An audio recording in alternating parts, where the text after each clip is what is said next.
What's up, guys? Happy Friday. Welcome to the show. We see a ton of you guys here in the comments. We appreciate that you showed up for this amazing Friday night show we're going to have. Yes, we have been gone. I know it seems like forever that we've been gone when we missed one show, but we're back. So it doesn't even matter. So just erase all that from your mind because we're going to make up for it today, as we always do. So we do have topics on the agenda besides the one big topic, which is he's I don't want to say he's gonna be locked up, okay, but that could be his new theme song. I'm locked up. That could be his theme song, right? Sue's gonna hate me for that. By the way, okay, enter Cult 45 in the building, okay, gang if you're Cult 45 in the building. If you're new to the cult, put a gang in the comments section so that we know you up in here, you're representing us, okay? Because Soonie, she's still riding the fence on the Cult 45, but I think she's gonna come back.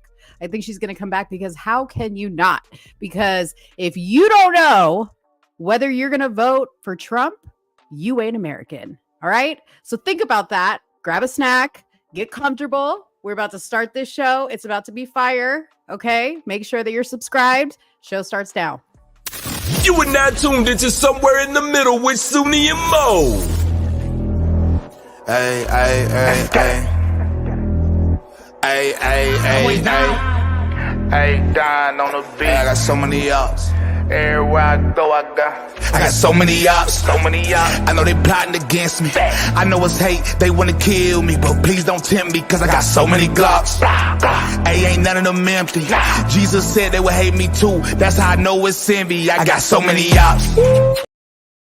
Bro, this I'm telling you, every time that freaking intro comes on and we have like a banging ass topic, yeah, it always goes with the topic because Trump got so many ops right now. It hits That's crazy. It hits different. It does hit different, don't it? Bryson was ahead of the game, okay, when he wrote that one. Okay. By the way, go support Bryson. He's got a dope song that he's actually been dropping a song every week, but go put #global in this comment section so you guys can stream his new global song, Make Jesus Go Global.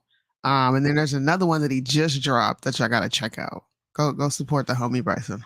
And FYI, the Cult 45 did not get me. They done had me, okay? I want to address something real quick. Dance Like David. Shout out to Christine. You already in front of it. You already know what it is. What is that? It's a new song that Bryson dropped. Oh, okay. Go stream it. Go cop it on Apple Music. You said I'm gonna be back on the Trump train. No. What you said was you're riding the fence, and then we're gonna pause. Okay. If you don't vote for Trump, you're not American, ma'am. I'm as American as it gets, whether I vote for Trump or not. First of all, this just shows how disconnected, okay, from pop culture you are. Because that was like I was taking a cue from Joe Biden, who said, if you don't know whether you're voting for me or Trump, you ain't black. So I'm taking it back. Okay. And you're taking it back. And if you were watching Soonie's live today, okay, keep me honest in the comments. She said, if Trump comes out and just starts keeping it real, she may have to be MAGA again. Okay. That's never going to happen. And we all know that. We all know that that's not happening. He's not going to come out and criticize the vaccine. No, he's not. That was one of my stipulations. Okay. No way he's going to do that. He made that. Trump's going to go to his grave bragging about COVID and Operation Warp Speed. Mm-hmm. I expected you to have your Make America Great Again hat on today. No, why would I do that? No. I know y'all are looking for that, but no. You know what's wild is my hair looks black, you guys. I'm a redhead and my hair looks black. You're a redhead. Oh, your hair's red. My hair's red, but it looks black. I don't know why on camera. That's crazy. We got to stop the show. We have to give this guy his own, like Mr. Big Back himself, who's not here, surprisingly. What? Where are you? You're always rushing me to come live, and you're not even here, Marlandon. Hey, I hope he's okay. But this guy was a former Biden supporter and a former Hillary Clinton supporter. Matthew Brown. Mac? No. Oh, Barack. Is he in here? Matthew, yeah. Look, he put Trump 2024.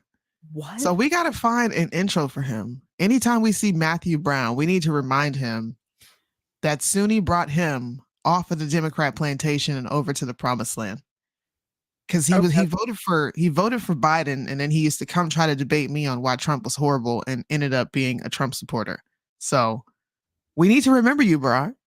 And we need to remember that you voted Hillary and Biden. Was it this that brought him over, or he's been over? No, he's been over here. Oh, okay. Yes.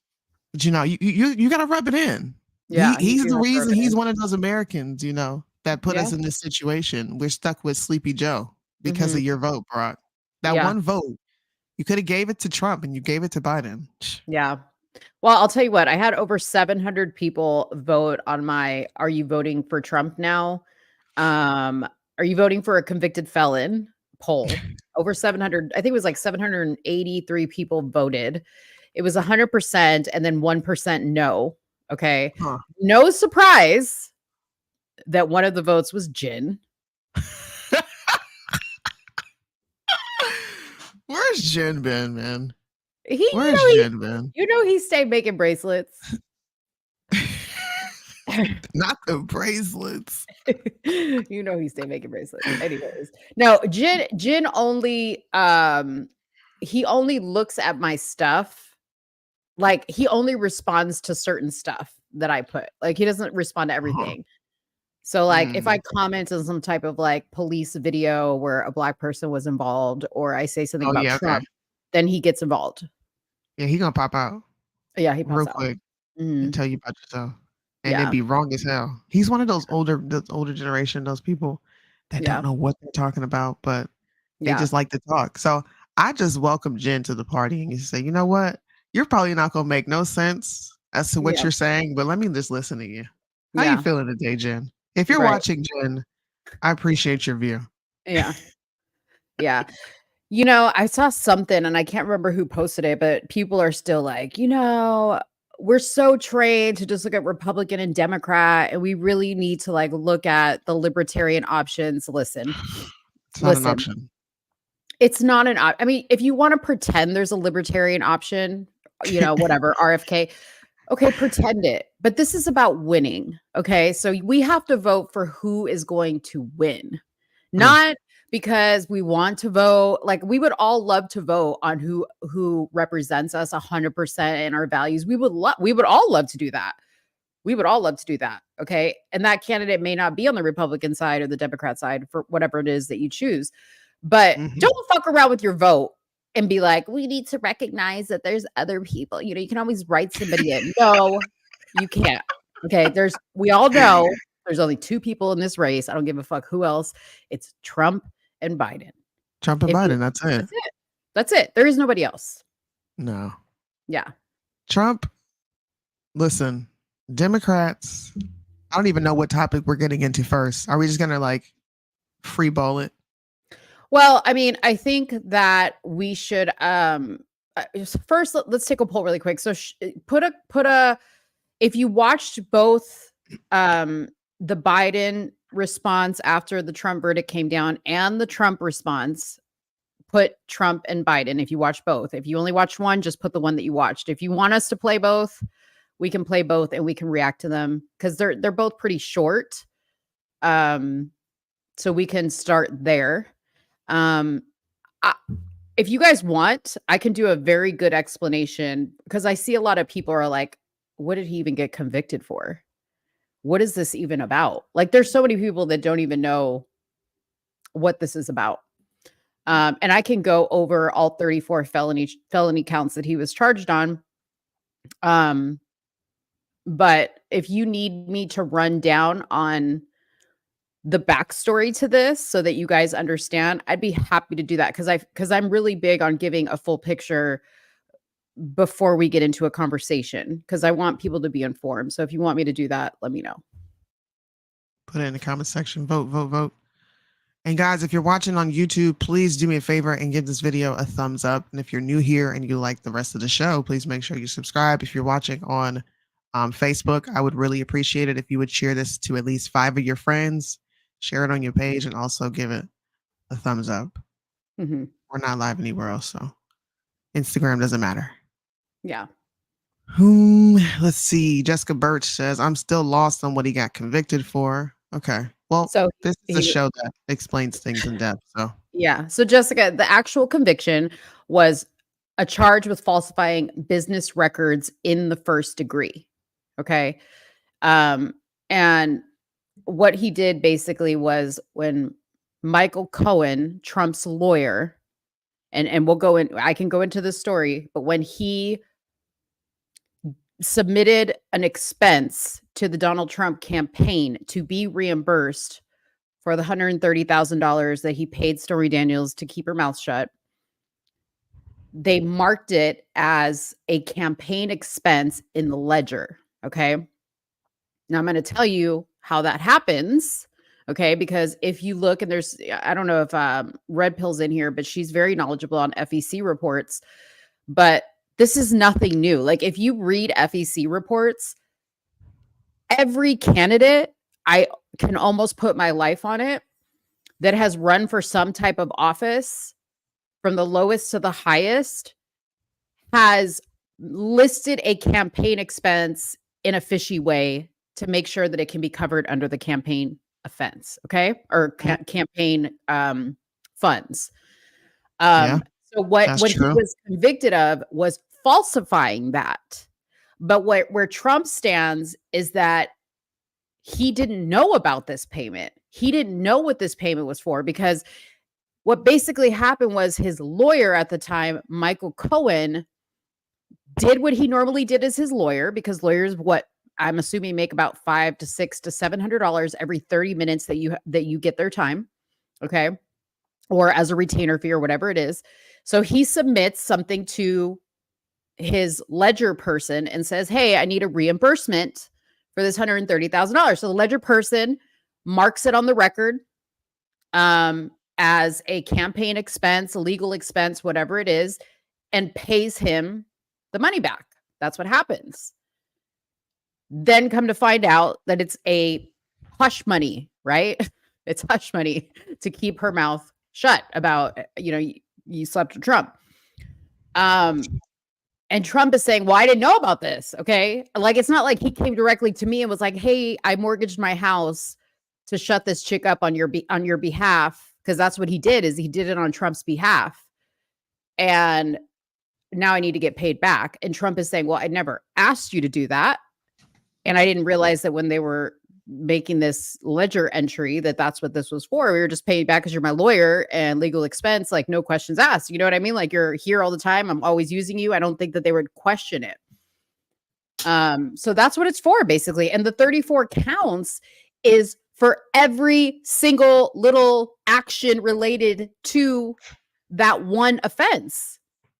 So it's the equivalent of if Soonie went to trial for robbing a bank, and they said one court or one count for parking in a handicap spot, one count for breaking the front door, one count for tracking mud in on your shoes, one count for being on private property. Literally, that's what they did. Yeah. And that's an indication of them trying to run up the charges on him, because the felony that he received is a Class E felony in New York, which is the lowest level felony you can get. So it's a sham is what it is. I actually laughed. I'm not gonna lie. Somebody asked me, I can't remember when it was. I think it was like Thursday morning. I was on Instagram, and somebody was like, Soonie, what do you think of Trump? And I was like, man, I don't even know about this court case. I couldn't tell you anything about it, but I'll go read. So I get off the live and I go read. And I just started busting out, cracking up, laughing at how ridiculous this prosecution is. Yeah. It also was like a moment of, I don't know if it was clarity or just like reality just setting in. You know how your vision just kind of snaps back and you're like, what the fuck just happened? Yeah. Bro, what is happening at the federal level? Yeah. That they are weaponizing the state justice system. Okay. The party that constantly talks about white supremacy in the justice system within America, everywhere, right? The intersectionality of it all. They're wielding this power against somebody that they say is a white supremacist. Yeah. How, Sway? And they're about to have 4 black, court justices, Supreme Court justices, preside over his appeal. Women, nonetheless. Bro, what is happening? Look at these people. Yeah. Now, like I said last night, I'm not going to sit here and pretend like I know how they're going to rule on this. But I'm just saying, when you pay attention to the narratives that Democrats, liberals, and all these people have spun on CNN, on every freaking platform that they have, Donald Trump is racist, white supremacy, the justice system is rigged, we need to do something about it. To them using this same justice system as a weapon against a white supremacist, bro. Like, yeah. This is crazy. I haven't heard anybody say that yet, but that's immediately where my mind went. It is crazy. Oh my gosh. No, and what's crazier is the media, like how they're portraying all this, because we were really relying on the media to tell us what was going on inside the courtroom because there were no cameras allowed in the courtroom. Trump couldn't talk about it. Nobody could talk. Everybody was like on a gag order. So like the media, the least trusted groups of individuals, had to tell us what was going on in there. And like the way that they reported on this when it happened, they were like, not only is he found guilty of, illegal campaign fund or whatever, it's now proven he's a rapist. Okay. So that narrative, even though Stormy Daniels, and we showed it here, and I have another video, by the way, because I watched a documentary. It was on Peacock for me. I don't know if you guys have Peacock. It's called Stormy. Highly recommend it because it shows her going through this entire process.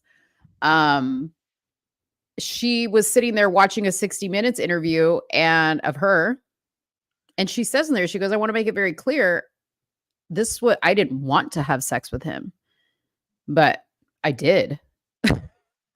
He didn't force me. I'm not a victim. They don't care. They don't care. But see, the thing is that in this documentary, she and see, this is always the story, right? Whether they're chopping their dicks off, whether they're wearing lipstick and they should be wearing a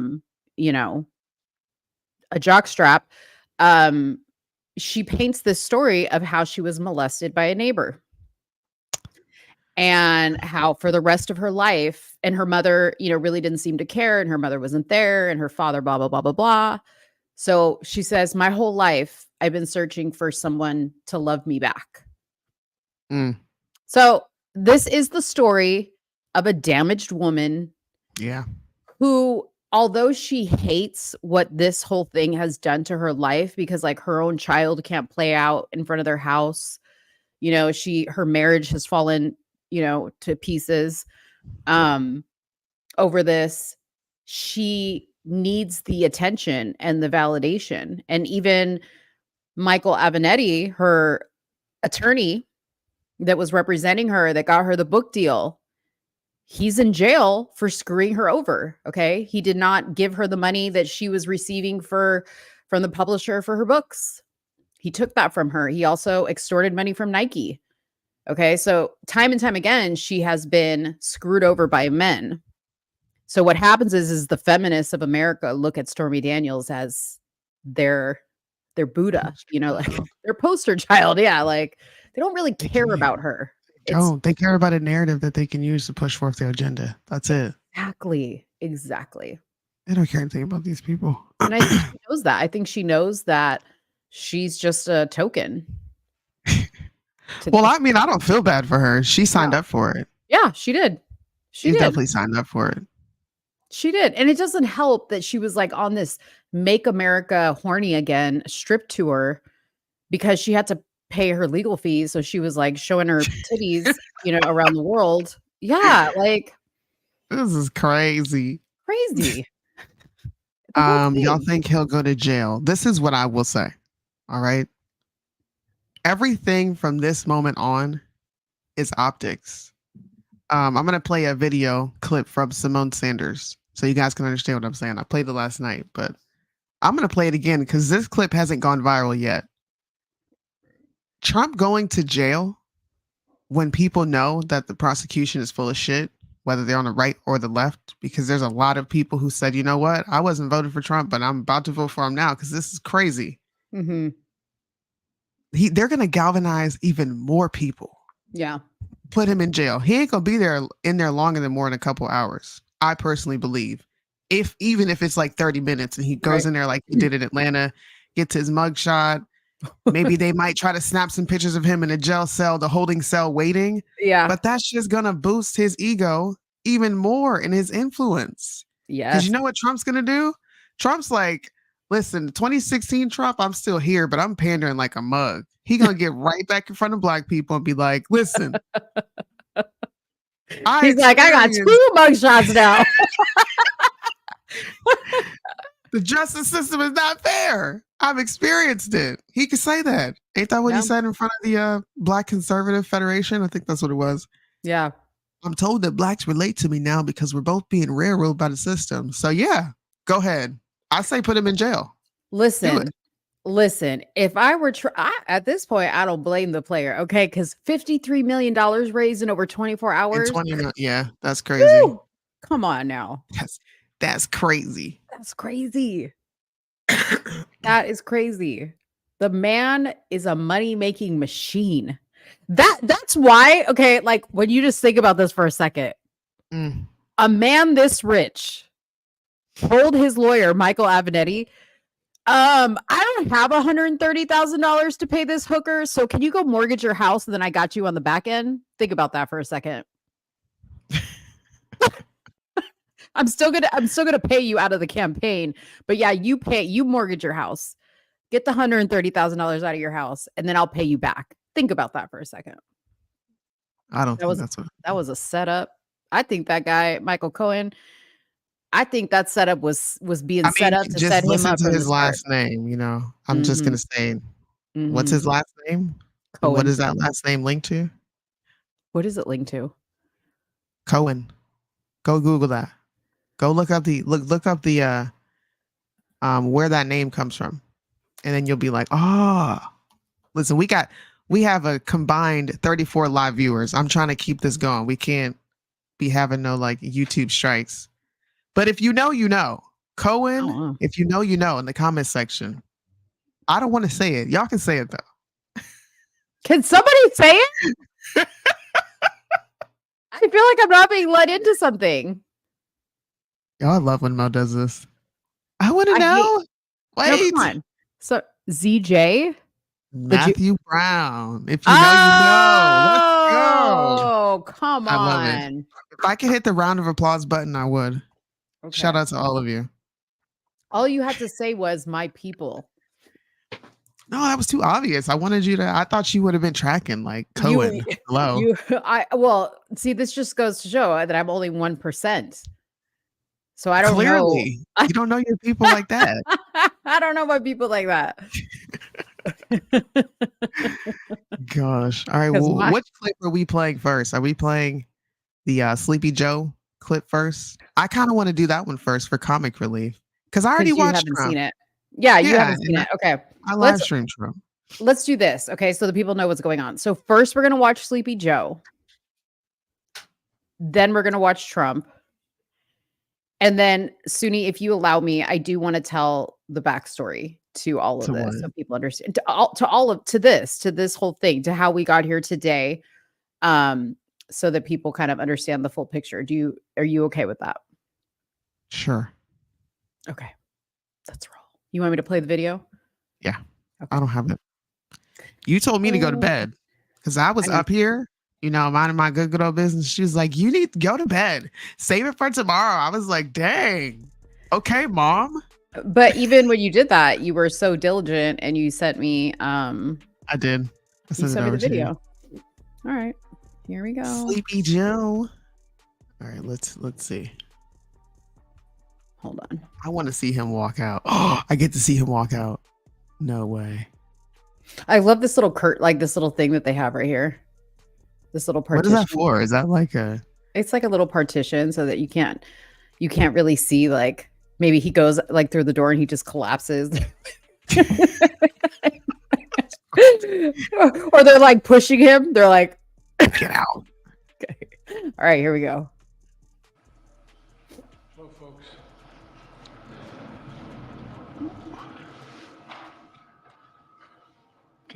Why is he looking at his watch? What? Yeah, like what was that? You Maybe just that got was out back there. in the day. Like, you know, when you're like somebody important and you walk in the room back in the day and you're just like, and everybody knows you're important because you looked at your watch. Like, is he looking to be like, got somewhere to be? is he looking to be like, okay, they said I got to make it at least 3 minutes. And go. Fuck you, Biden, bro. Good afternoon. Before I begin my remarks, I just want to say a few words about what happened yesterday in New York City. The American principle that no one is above the law was reaffirmed. Donald Trump was given every opportunity to defend himself. It was a state case, not a federal case, and it was heard by a jury of 12 citizens, 12 Americans, 12 people like you, like millions of Americans who served on juries. This jury is chosen the same way every jury in America is chosen. It was a process that Donald Trump's attorney was part of. The jury heard 5 weeks of evidence, 5 weeks. And after careful deliberation, the jury reached a unanimous verdict. They found Donald Trump guilty on all 34 felony counts. Now he'll be given the opportunity, as he should, to appeal that decision just like everyone else has that opportunity. That's how the American system of justice works. And it's reckless, it's dangerous, it's irresponsible for anyone to say this was rigged just because they don't like the verdict. Can we pause it here? Sure. Have y'all not been telling niggas that the shit is rigged because it ain't been going in their favor? Like, I'm not a genius. There is some Democrat watching him that's got to be like, bro, what? Like, y'all's minds have to be blown right now. There's no way. You're Who right. wrote this speech for him, bro? Who wrote this? Who writes any of his speeches? What the fuck? This is like listening to Kamala Harris say, in time, we will come back to this time, once upon a time, and this time, next time. Yeah. He said that when he was talking about the jurors, American jurors chosen by American people. How many times do you have to say that? The system has endured for nearly 250 years. And it literally is the cornerstone of America, our justice system. The justice system should be respected. And we should never allow anyone to tear it down. It's as simple as that. That's America. That's who we are. And that's who we'll always be, God willing. God willing. Now to another issue. That's it. By the way, this is it. That's all his statements on Trump. What? We're about to talk about more important things, the Middle East. The Middle East. So yeah, let's listen. I want to give an update on my efforts to end the crisis in Gaza. Lies. For the past several months, my negotiators of foreign policy, intelligence community, and like have been relentlessly focused, not just on a ceasefire that would inevitably be fragile and temporary, but on a durable end of the war. That's been the focus, a durable end of this war. One that brings all the hostages home, ensures Israel's security, creates a better day after in Gaza without Hamas in power, and sets the stage for a political settlement that provides a better future for Israelis and Palestinians alike. Now, after intensive diplomacy carried out by my team, and my many conversations with leaders of Israel, Qatar, and Egypt, and other Middle Eastern countries, Israel has offered a comprehensive new proposal. It's a roadmap to an enduring ceasefire and the release of all hostages. This proposal was transmitted by Qatar to Hamas. Can you pause it? Today, I want to lay. What? He just said a ceasefire is not enough, and it's fragile, and he's bringing an end to this war. That's what he's in negotiations of doing, just for him to circle right back and say, we're gonna come together and get a durable ceasefire. Nick, you just said you were putting an end to the war, bro. Who is writing this man's stuff? Why I do they know. do that? They say know. something and then go back and then double down, but also lie at the same time. This is double speak. That's how you know it's lying. He's lying. Am I tripping? Did anybody else hear that? Yeah, I heard it. What? Dude, Okay. P.S. When I was playing this earlier, poor Dave, he fell asleep. He's like, I can't. He's like, he literally was like this. Joe Biden, man. What? Out its terms for the American citizens and for the world. This new proposal has 3 phases. 3. The first phase would last for 6 weeks. Soonie. This new proposal has 3 phases. 3. 3.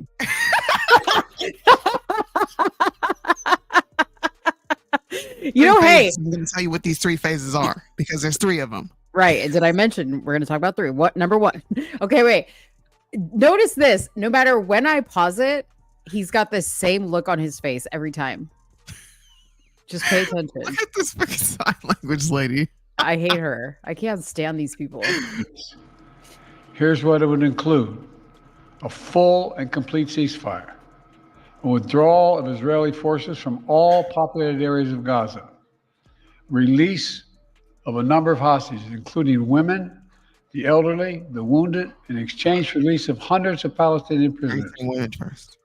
There are American hostages who would be released at this stage, and we want them home. Additional, some remains of hostages who have been killed would be returned to their families. This So wait. motherfucker, bro. So wait a minute. So you're telling me there's hostages that have been killed that are sitting on ice? Apparently, they're waiting to come home to their families. So the terrible people are nice enough to put the bodies on ice. I mean, I'm not saying that they're not terrible or anything like that, but I'm just saying, don't you think that's interesting? Like, Don't if I you was think like, it's interesting too? if I was a savage killer, would I be like, I murdered him, but I'll hold him for you so you can have a proper burial? Like, Why would I do that? that's weird. BB isn't listening to this fool. Some degree of closure to that terrible grief. Palestinians, civilians would return to their homes and neighborhoods in all areas of Gaza. You know what? Let's keep this playing. I'm going to pull up. While this is playing, I'm going to pull up photos of what these people are going to be going back to. Yeah. Yes. What the? Please. This is crazy. Humanitarian assistance would surge with 600 trucks carrying aid into Gaza every single day. With the ceasefire, I don't mean to keep pausing this. Number 1, look at his face. It's the same fucking thing. Number 2, okay, bringing aid into Gaza. Okay, they were dropping this shit in the fucking ocean. They were literally dropping it in the ocean. Yeah, and these people were like dying trying to swim out to it. Okay. Exactly. Yeah, give me a break with the aid.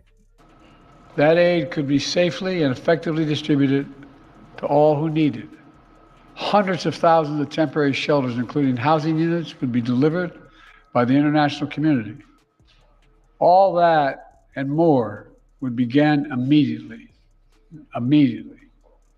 During the 6 weeks of phase 1, Israel and Hamas would negotiate the necessary arrangements to get to phase 2, which is a permanent end to hostilities. Now, I'll be straight with you. There are a number of details to negotiate to move from phase 1 to phase 2. Israel will want to make sure its interests are protected. But the proposal says if the negotiations take longer than 6 weeks for phase 1, the ceasefire will still continue as long as negotiations continue. In the United States, Egypt, and Qatar would work to ensure negotiations keep going. All agreements, until all the agreements are reached and phase 2 is able to begin. Then phase 2 would be an exchange for the release of all remaining living hostages, including male soldiers. Israeli forces would withdraw from Gaza, and as long as Hamas lives up to its commitments, a temporary ceasefire would become, in the words of the Israeli proposal, the cessation of hostilities permanently, end of quote. Cessation of hostilities permanently. Finally, in phase 3, a major reconstruction plan for Gaza would commence, and any final remains of hostages who've been killed would be returned to their families. That's the offer that's now on the table, and what we've been asking for. It's what we need. The people of Israel should know they can make. I'm sorry, I was trying to pause it. I was trying to pause it because, like, You're good. I didn't know if you wanted to say something. No, I mean, we can listen to him make this last statement, and then I'll put up the videos, and we can ease into Trump. Yeah. Yeah. Okay. Make this offer without any further risk to their own security because they've devastated Hamas forces over the past 8 months. At this point, Hamas no longer is capable of carrying out another October 7th. What? Israel's main objective in this war. Okay, we can pause right here. How does Biden know that Hamas is not capable? Right. Where's the intel? What's going on with the IDF? Because they don't seem to be on the same page with Joe Biden. Like Patty said, BB is not listening to this fool because he is continuing to enter Rafah, hit up refugee camps. They even had I think he was a Palestinian Christian, because I guess a church got hit or something like that, to that effect. You guys can fact check me, but he's on video just losing his mind, screaming. So yeah, when is this happening, and who have you been talking to? Because I don't think Israel is on the same page with you, pimp. I have heard nothing of the sort. You notice that this guy never has any of these world leaders come up and make these. I mean, these are huge like he's basically saying we've made an agreement, right? Or we're, hoping to make this agreement first. You would think he would have the leader with him, right? Sorry. Be like, hey, let's make this announcement. Let's show a united front. No. Yeah, this is what they're going home to. The fuck? Joe Biden, man, look, like I've said before, I have no skin in the game, right? I am neither pro-Israel nor am I pro-Palestine or Gaza or any of that. I'm pro-innocent people, and I'm pro telling the truth on both corrupt regimes who are they're causing all this devastation. It's not the citizens. This would be like you and I here in America experiencing the backlash and the effects of what our government is doing. But our government is also complicit in both sides of this. Like, we have to be objective and talk about what's going on. It doesn't make me pro Hamas or like I'm picking up the SJW mantle. That's not what I'm doing. It's the truth. We have a president who is gaslighting the fuck out of us, pretending to come up with some sort of ceasefire, and then telling the American population that they're going to be able to go back home. Go back home to what? Right. And I thought that where has all the billions of dollars we've given them to help rebuild and all this other stuff? Where is that going? Like, show me the neighborhood that's under construction, please. Where is it? Well, I don't think it exists. No. This is crazy. But you know what? This is how Trump is going to win this election, because supportive, in my personal opinion, in a very, what's the word I'm looking for? Consistent way. So I'm just interested to see how Biden and him on June 27th, by the way, make sure you watch it here with us, how they're going to debate this subject. And if Trump is going to beat the brakes off of him, or is Trump going to be a Zionist shill? I'm excited. June 27th needs to hurry up. I know. Although I wouldn't be surprised if like Biden's like, can you pull him into some like obscure like court situation so that I don't have to do this debate? Because now with this happening, that debate is going to be spicy. Spicy as heck. Yeah, I'm here for it. I want it to be spicy and messy. Maybe Liddell was right. In 2016, Trump is coming back. I don't have my hopes high though. I'm just saying. Yeah. This is funny. They're in the demolition stage. They've been in the demolition stage. God All right. damn. So this one is 30 minutes. So obviously we're not gonna be able to listen to the whole thing, but Yeah.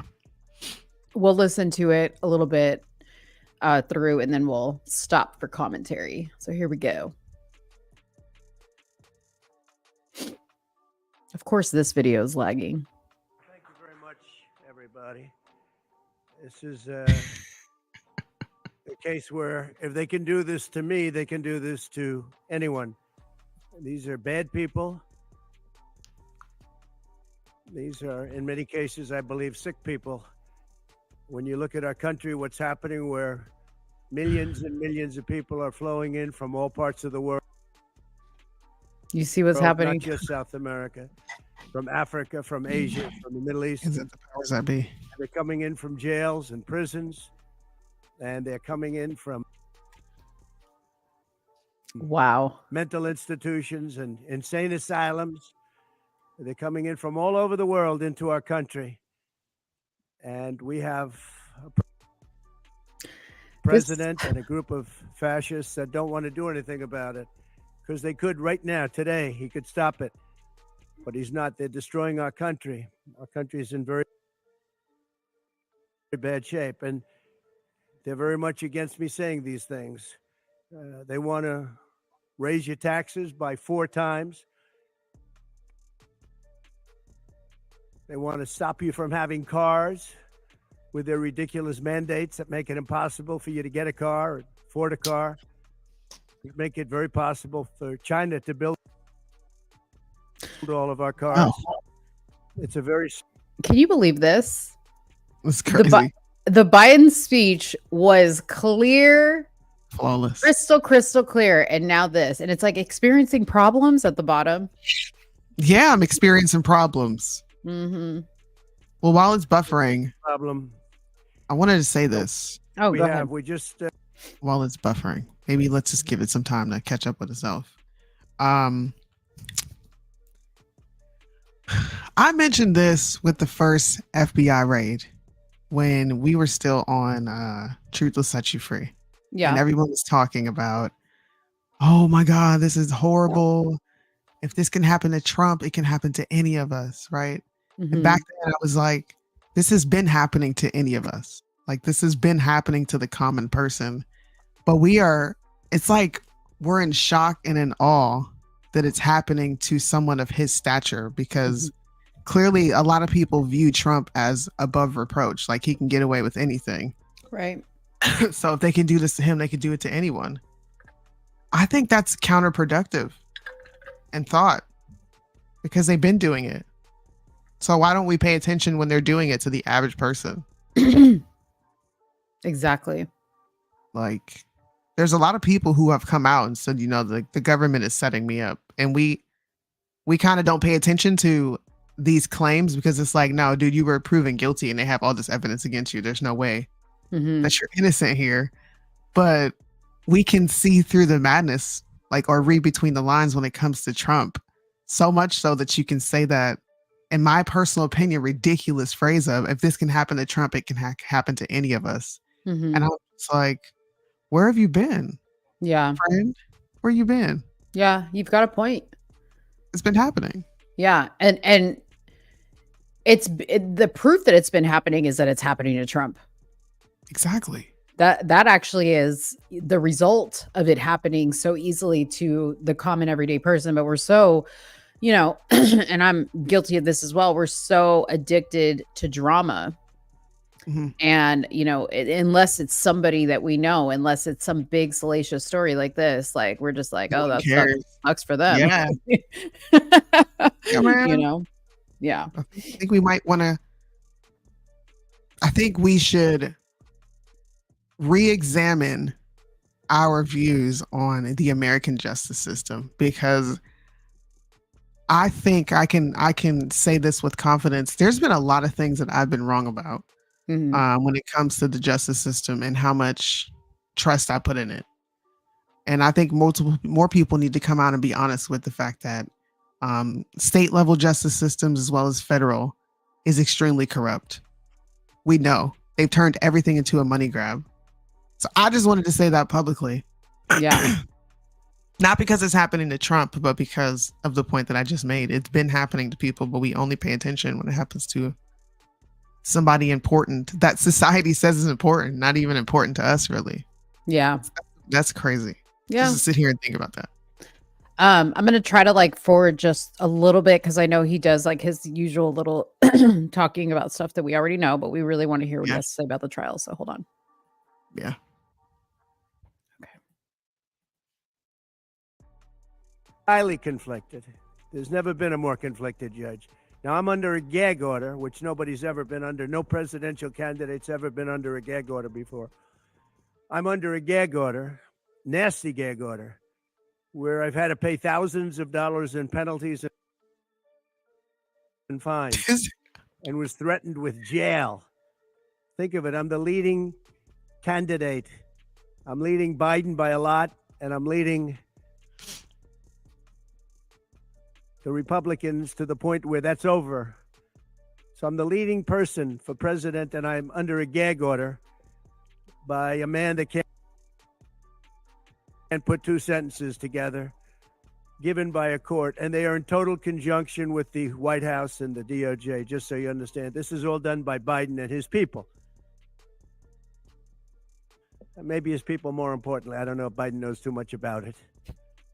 I don't know if he's about anything. But he's nevertheless the president, so use his name. This nigga's trill as fuck, bro. Washington. And nobody's ever seen anything like it. So we have a judge who's highly conflicted. You know what the confliction is. Nobody wants to write about it, and I'm not allowed to talk about it. If I do, he said, I get put in jail. So we'll play that game a little bit longer. We won't talk about it, but you're allowed to talk about it. I hope you do, because there's never been anybody so conflicted as this. As far as the trial itself, it was very unfair. We weren't allowed to use our election expert under any circumstances. You saw what happened to some of the witnesses that were on our side. They were literally crucified by this man who looks like an angel, but he's really a devil. He looks so nice and soft. People say, oh, he seems like such a nice man. No, unless you saw him in action. And you Yo, he's so old, man. This went through hell. And when we wanted to do things, he wouldn't let him. He wouldn't let us do those things. But when the government wanted something, they got everything. They got everything they wanted. It was a rigged trial. We wanted. So I'm going to pause right here just because he's kind of talking in code because he can't say what he wants to say because of the gag order. But essentially, imagine being brought to trial for something that you're accused of and being told that the jury is only going to hear one side because you are not allowed to bring any witnesses forward. You are not allowed to bring anybody to testify on your end. Imagine. So that's what he means by this is a very like one-sided rigged trial, because what kind of trial is that? You only hear one side of the story. That's not a trial. That is a hanging. Yeah, exactly what that is. It's not a trial. No. Poor Trump, man. And whoever said brush your hair, come on, man. Give him a break. This guy has been through hell. Poor Trump, this nigga made 50 mil in 24 hours. Get out of here.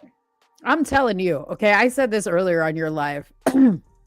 If this were me, I would have been the day after the trial, I would have been in bed in my bonnet with a 2-piece and a biscuit, okay, watching Housewives of Atlanta, and I would have sent a tweet out that said, you know what, America, y'all are here on from here on out. I don't give a damn. Yeah, I would be done. I would be done. But he got up, he brushed his hair, okay, put on his little suit and tie. And he's here to talk to us.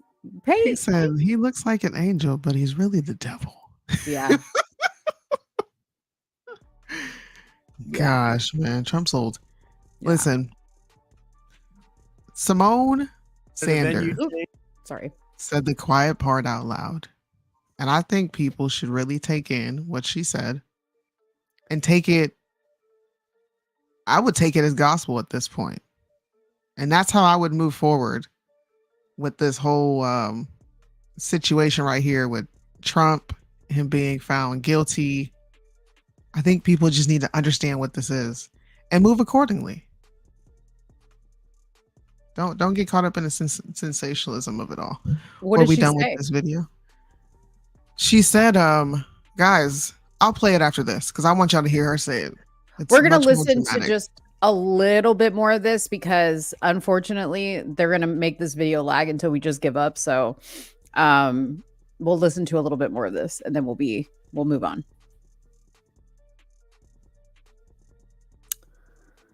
Oh, Lord.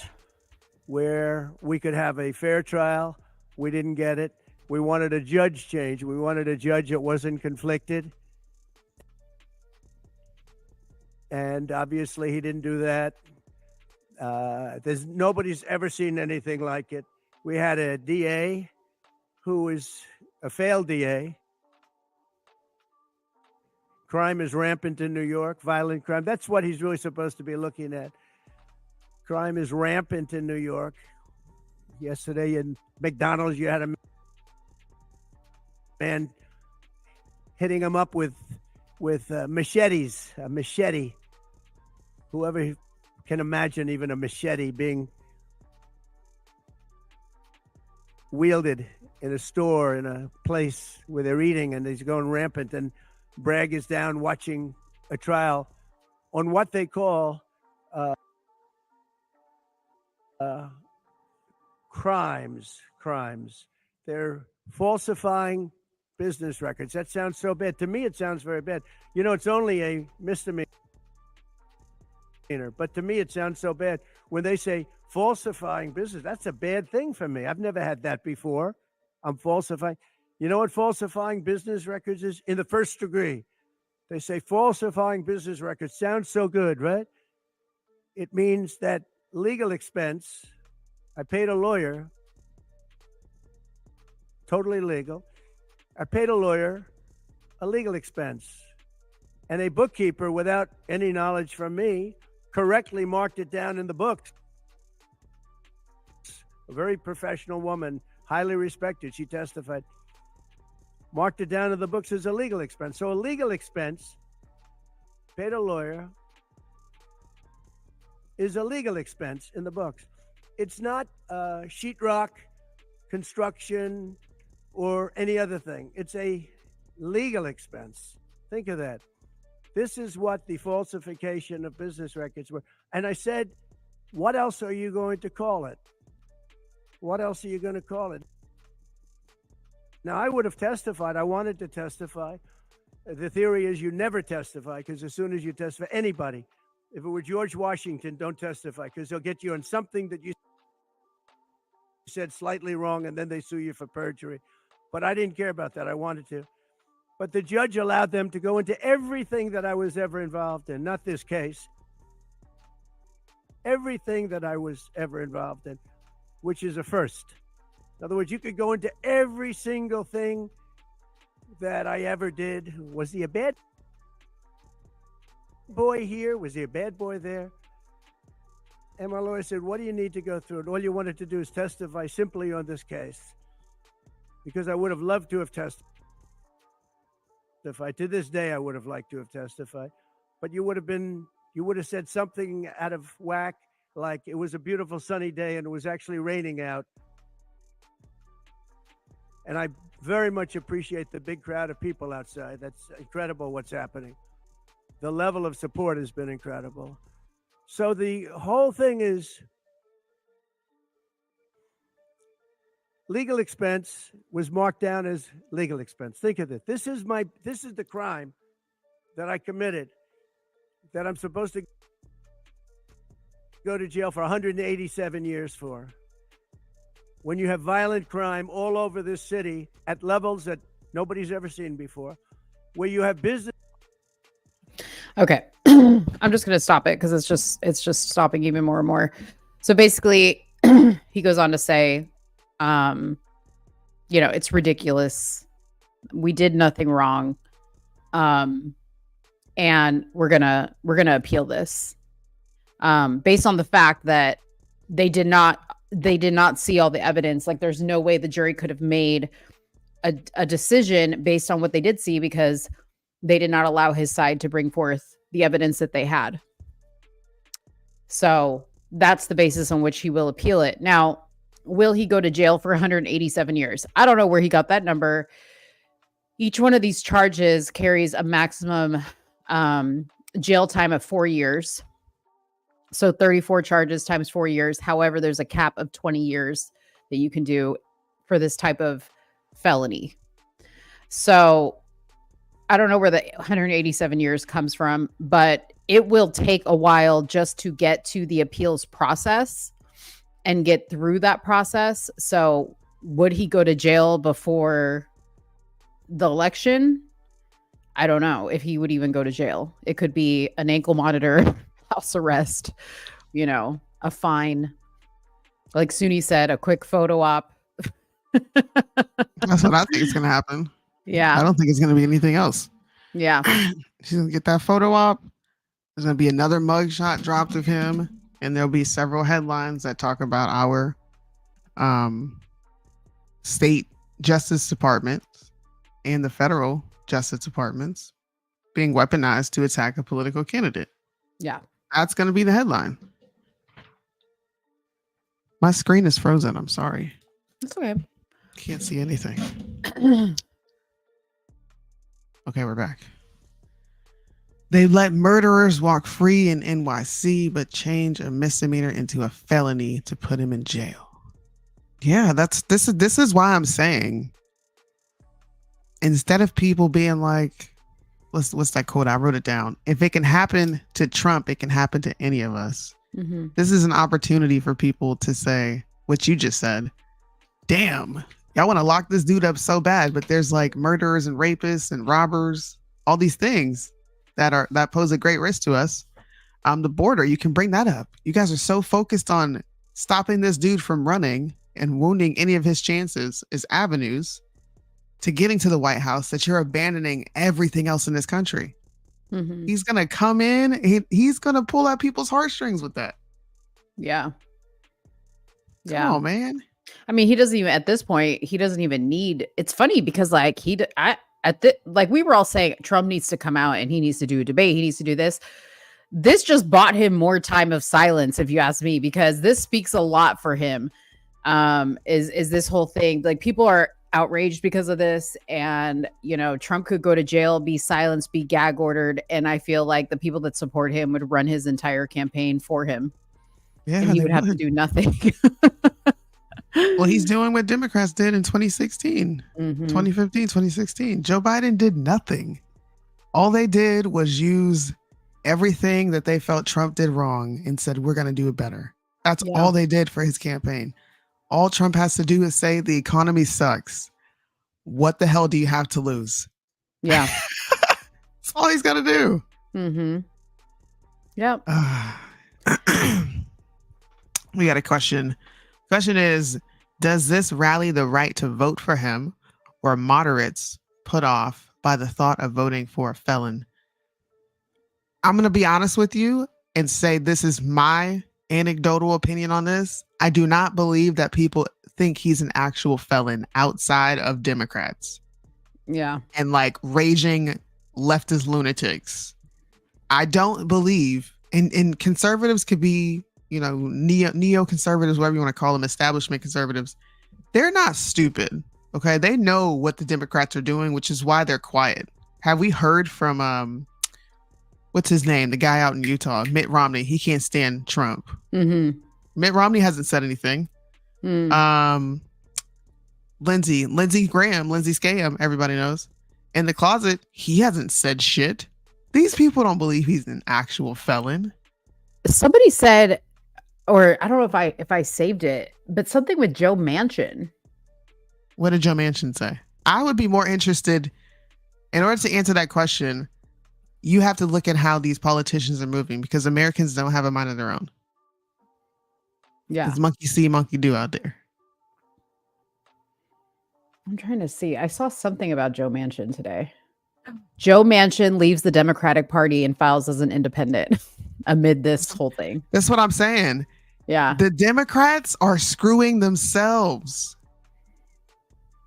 but they don't care. They're just going to go full force. This is going to help Trump. And like I said, these people aren't responding. Moderates, they know he's not a felon. Okay? People on the right, they know he's not a felon. And at this point, people on the right are just going to vote for him because he's the lesser of two evils. If you look at many comment sections, if you look at different influencers, they're like, I hate to admit it, but at this point, Trump's the lesser of two evils. People who are critical of him are saying this. So they're going to vote based on him being the lesser of two evils because Joe Biden is he sucks. Joe Biden is garbage. Yeah. You know, speaking of that, later on in the show, I want to play because Jill Biden was on The View, and I want to play what she said about Joe. I couldn't believe it. I was like, this lady's freaking delusional.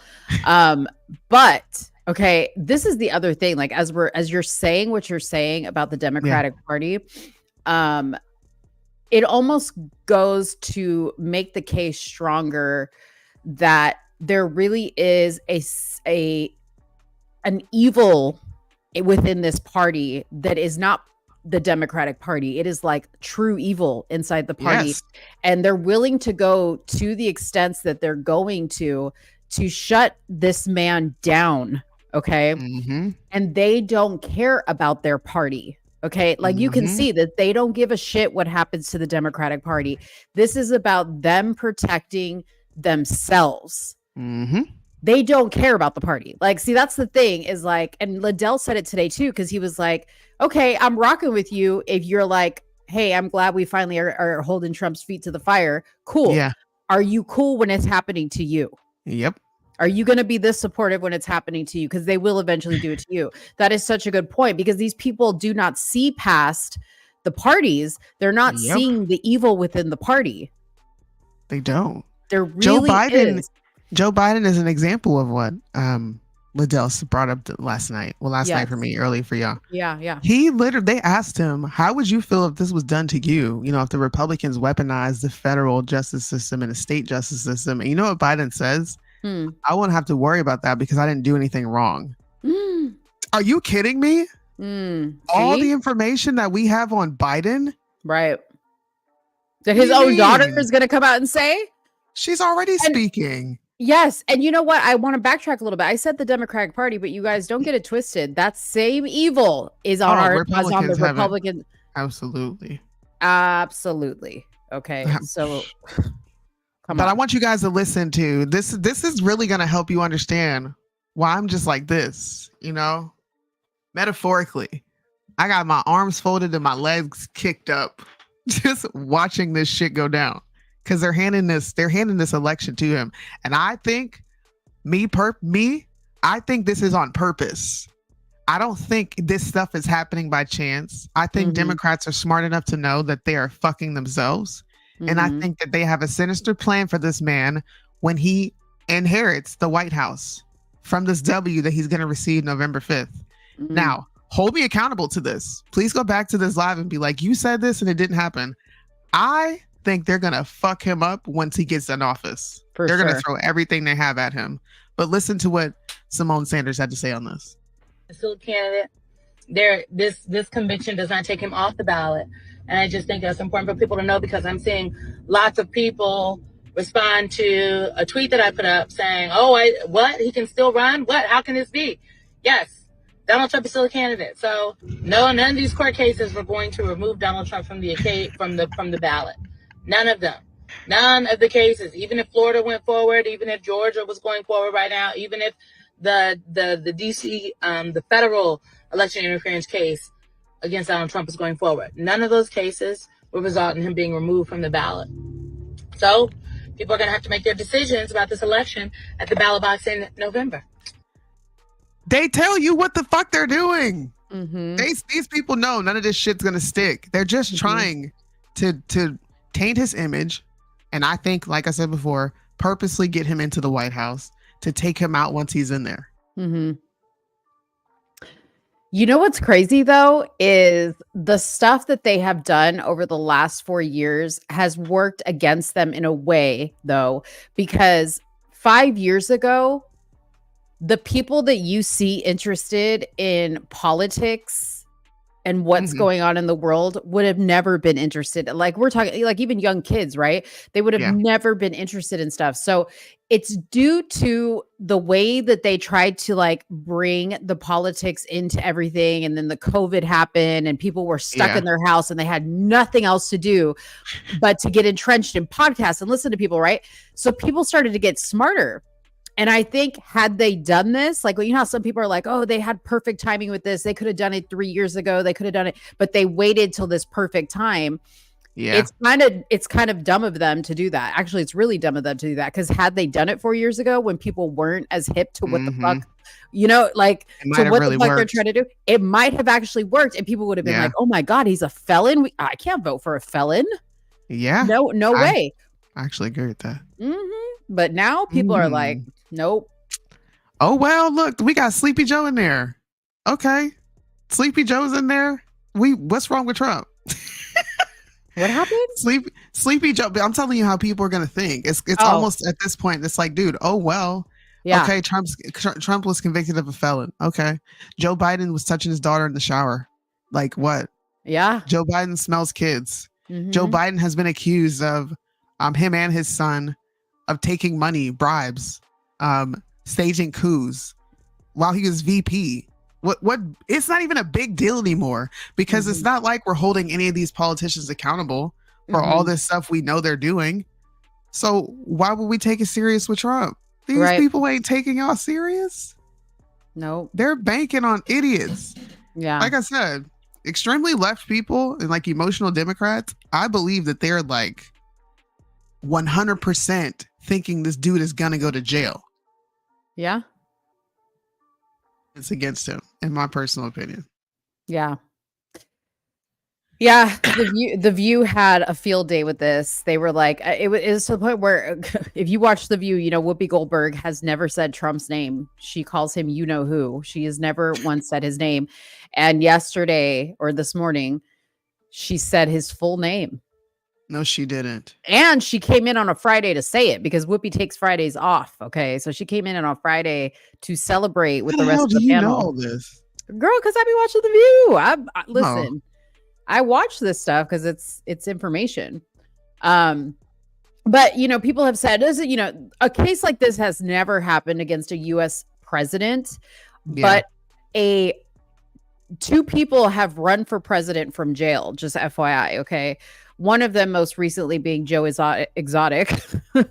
the Tiger King. He's actually running a campaign from jail as we speak in Fort Worth. And the other one was Eugene Debs, who was a Socialist Party ticket in the 1920s. He ran from jail, got 1 million votes. Okay. So it can be done. It has been done. Like I said, if Trump went to jail, it wouldn't even matter because we'd be running his campaign for him, you know? So yeah. I mean, honestly, you really missed out on the marker here, Democrats. I mean, the pendulum is forever swinging. Forever. Think of it. The pendulum is just swinging back. Yeah. And then I actually want to like hit fast forward. You know, when you're like in the beginning of an episode and it's starting out really slow. And you're like, I think I know what's going to happen. So let me just fast forward through all this because I don't really need to see it. Right. I wish I could do that with life real quick. Just like hit fast forward. And can we get to the middle?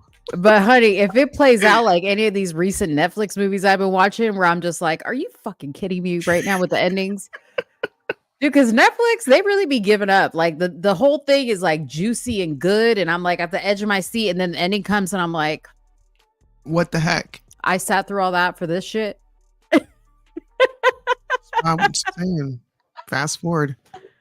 We need to have that remote like Adam Sandler had in that movie Click. Yeah, it's like fast forwarding through life. That would be awesome. I would just maybe fast forward to the debate, right? Yeah. Then I would fast forward to Trump's sentencing. And then I would fast forward to the election, and then I would stop there. Like, because then Then I'd you be like, stop? yeah, because then I'm like, I can't fast forward to the result because it's just too much. I can't. Dang, we would miss Dude, so much though. that is gonna be. Let me just tell you right now. I feel like we should set up our video for election night now. We should. Like, be ahead of the fucking game, okay? Make sure you guys come tune in with Somewhere in the Middle election night. Yeah, It's gonna be fun. for sure. Do you understand we are in an authoritarian nation already? No, we're not. We have far more freedoms than any other country on the face of this earth. Some people don't have the same rights that you and I experience, but America is one of the freest places on the planet. I don't think we're authoritarian yet. I think we have resemblance of it. I think that they're trying to usher something like that in. But as you can see, all right, the authoritarians, or the representation of them right now, would be Democrats. They're flexing that muscle of like, if you don't vote for me, you ain't fucking black, okay? And if you want to vote for this dude, then you're somehow a white supremacist and you don't care about America. And black people, you just need to get on board. Look, I know America doesn't love you, but you need to love America, bro. They're trying to strong arm people into this. And people are like, actually, no. I'm going with the lesser two evils. Right. So I'll tell you what, tonight on the road. Tonight, I'm going to listen to X22. Oh my gosh. Please don't. I am. I'm so scared of you getting sucked into Q, man, because they might just have this one conspiracy that you're like, I don't know, Soonie. You need to look into it. I can't lose you to Q. Please. No, you're not going to lose me, but I just need to know, like, I need to know what's going on all sides. You know how you watch CNN, MSNBC, Fox. You got to watch everything to know what everybody's talking about. I need to know what Q's talking about. So I'm gonna listen. I'm gonna try to stay awake because you know that X22 intro be putting your girl out. Night night. Yeah. Night. And I'm like into a coma. By the way, Marlanded, we were talking mad shit about you at the beginning because you do say, "Oh, you guys are late," and then here you are drinking with your family. Like what? And then you just show up. So we're about to hit you with your theme song. Let your family know that this is for you. Big bag, big bag, big bag, big bag. Yeah, my bag is loaded up with snacks and different foods. Squeeze into this tiny shirt, my big bag has no room. Big bag, big bag, big bag, big bag, big bag, big bag, big bag, big bag, big bag, big bag. Big bag, big bag. Might just eat a Big Mac. Might just. Lord. Why is he breathing so hard on the beat? He said, might just eat a Big Mac. Did you see the people running this time? Did you see the people in the pool? Like, oh shit, here she comes. Or here he comes. I don't know what I can never not look at her back. I just every time I look at the same spot too. I don't look at nothing else. Hey, shout out to Patty. She listens to X22. Oh, Patty, man. you make it through the whole thing. You can I fall asleep. We're trying. Listen, I think with election season coming up, I think with the new little things we do with the show, I think a lot of people are just tuning in honestly because there's background noise. We got a sick background. Yeah, we there's got a Trump background. There. A flag upside down. Watch. So I'm gonna, just take advantage of the perks. That's what I'm gonna start doing. Usually I want to get on here and be like, I'm not trying to be like y'all. I don't got to put Trump in the background. Clearly you do, just to get people to watch you. Trump has to be here in some sort of fashion. Yeah. And by the way, if you are new here, please make sure that you are subscribing to the Somewhere in the Middle channel or wherever you're watching from. We also are pinning the StreamYard link if anybody wants to join to talk about this Trump case. If you guys have any questions, we welcome you if you want to come on. You don't have to show yourself. You can keep your camera off and you can just talk to us. So come in. What is it? Vocally. What's the word you use? Mic only or something like that? What is that? Yeah, like audio only. Audio. There it is. Smoke I it said, on. what did I and we say? know. We know what. By the way, Hmm. guys, there's going to be a town hall on X. I don't have the date, but be on the lookout if you are on Twitter and you follow Elon Musk. They're going to be announcing Yeah. in town hall with Elon Musk and Trump. And I'm even more excited to listen to that because maybe he might be a little bit more unhinged after all this goes. Because he can't be censored. But I mean, he still can't say anything that would go against the gag order. So I'm hoping the gag order goes bye-bye by the time Yeah. that happens. Yeah. I don't know though. But you talking about Oh. you? Oh, we got Put up, we y'all. got Mark Landon and we got Red Pill on the line. What's up, y'all? I got a few minutes before I get back to drinking, so what's up? What do you mean? What's up? You called us. What do you think this is? Hold on. Are you posturing against my girl right now? Talking about, so what's up? Wait, No. what? No. What? You said, like we act like we pay you to be here. Like, I got a few minutes to go. What's up? What up? Oh, okay. But yeah, I had to step outside because it's loud in the house. Put us on the First of all, TV. They need why to be are you watching always this. right? Why are you always planning stuff when we got the show? Like, put us up on the TV. Tell everybody in the room to subscribe to us. Exactly. I need to do. I should do. But What you y'all know, drink? What are you drinking? If I'm drinking X22 Amsterdam. put you to sleep, you need to go on ahead and watch And We Know Now. What is You that? know, Dave watches that. He's been trying to get me to watch that. And we know now. Is this Mhm. what? I'm 33. So- you know, y'all older than me. What is this And madness? we know he always Yeah, what has happened? scripture and he prays at the end, but he gives like unadulterated news. Sometimes he got some cute shit mixed in there, but I don't give a fuck. It's the best news that I could see. Wait a minute. I thought I was the best news. I'm offended. No. Wait a minute. Listen, hold on. Can I just give a praise report that I woke up at this morning and seen Soonie's ass up at dark 30 Japan time? Yeah, I know. I was Same. like, wait a minute. Soonie is live right now on the YouTubes? Imagine my surprise, okay? She's my co-host, and here I see a post that's like, we going live. I said, we going live in 30 minutes. I was like, Hey, I man. didn't get a notification. You know She- what, dude? I was was inspired, man. I was super inspired after reading that, and then watching people speak on it. And then a lot of people were asking me to talk about it. I was like, let me just go live and give my little dumb 2 cents on this. Yeah. And I don't think it's dumb. I think a lot of people are thinking what I'm thinking, and this may be the one time via Trump that the right is in a right direction when it comes to the culture war. This is something historic that people should pay attention to. Yeah. Yeah, a lot of Republicans surprised me. How Just so? saying. How'd they surprise you? It's just some of them that don't speak out on shit until they quote unquote need to. That type of shit. Yeah, Mm-hmm. I Yeah. agree with that. And then of Is course you somebody got some playing that still, music of in the course, background? silent. Yeah, but this is my thing is like I just wanted to keep going because see they did the same thing like when he got the mugshot, right? Mhm. Like they were all vocal, like, oh, I can't believe they would actually do this. I just want this to stick. You know what I mean? Like, and I get that like we can't technically call for violence, right? Technically. We can't technically call for violence and we shouldn't call for violence. But I had made a post the other day and I was like, no great things have ever happened in this country without violence. Okay. It took violence That's to make true. change. It took violence to make change. So I'm just That's saying, hella true. YouTube, I'm not saying for people to go out and do anything. I'm just making a point that ain't nothing get done without a little bit of violence. Okay.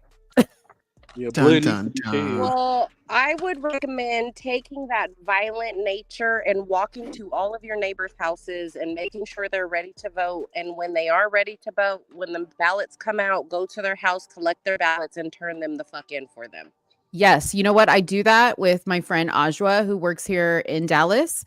And I told my mom, I said, I think I'm going to sign up to work the election, like be a watcher at the elections in my town, because I have always said, like, I think we need to be up in there. You know, like we can't be sitting here going, oh, they're cheating, they're stealing the election. Like, I want to be there to see what is going on. You know what I mean? So, yeah, I think that's going to be something I sign up for as well. Well, I guess I'm excited to see what happens. Listen, I just really hope that Trump comes out with the 2015 Trump no bucks given and starts cussing these people out and calling bitches. I don't think he's going to do that. I don't. I think he's going to do that when he gets in office. Maybe. What needs to happen is that election needs to end on the day it's supposed to end, not 3, 4, 5 days later. I agree with you. That night. I agree with you. So, Marlandon, that means you're signing to work up at your local polls. Yeah. Ooh. Marlene, are you going to do that? At this point, shit, I might as well. Right? Let's do it. You know they got good snacks. You know they probably got a good snack table. She brought up the damn snack table. Hey, I'm in it for the snack. There better be some snacks. Otherwise, I'm going to bring a little cooler of snacks. What you got in your cooler? In my cooler? Yep. I like the beef sticks. I forget what they're called. Chomps. Chomps are like my favorite beef sticks. And then some like maybe probiotic yogurt bites and some cheese. I know you don't like cheese, but I gotta have cheese. Yeah. You know I'm high protein, so hard boiled eggs. Lord. Okay. maybe some Sour Patch Kids, the watermelons. Those are like my favorite too. We always got to sneak food into these shows, but yeah. What do you guys think? Auntie Red, you brought up 2015, 2016 Trump, and I don't know if you guys seen him talking to Tim Pool, but I want to get your thoughts on Trump and his statements here.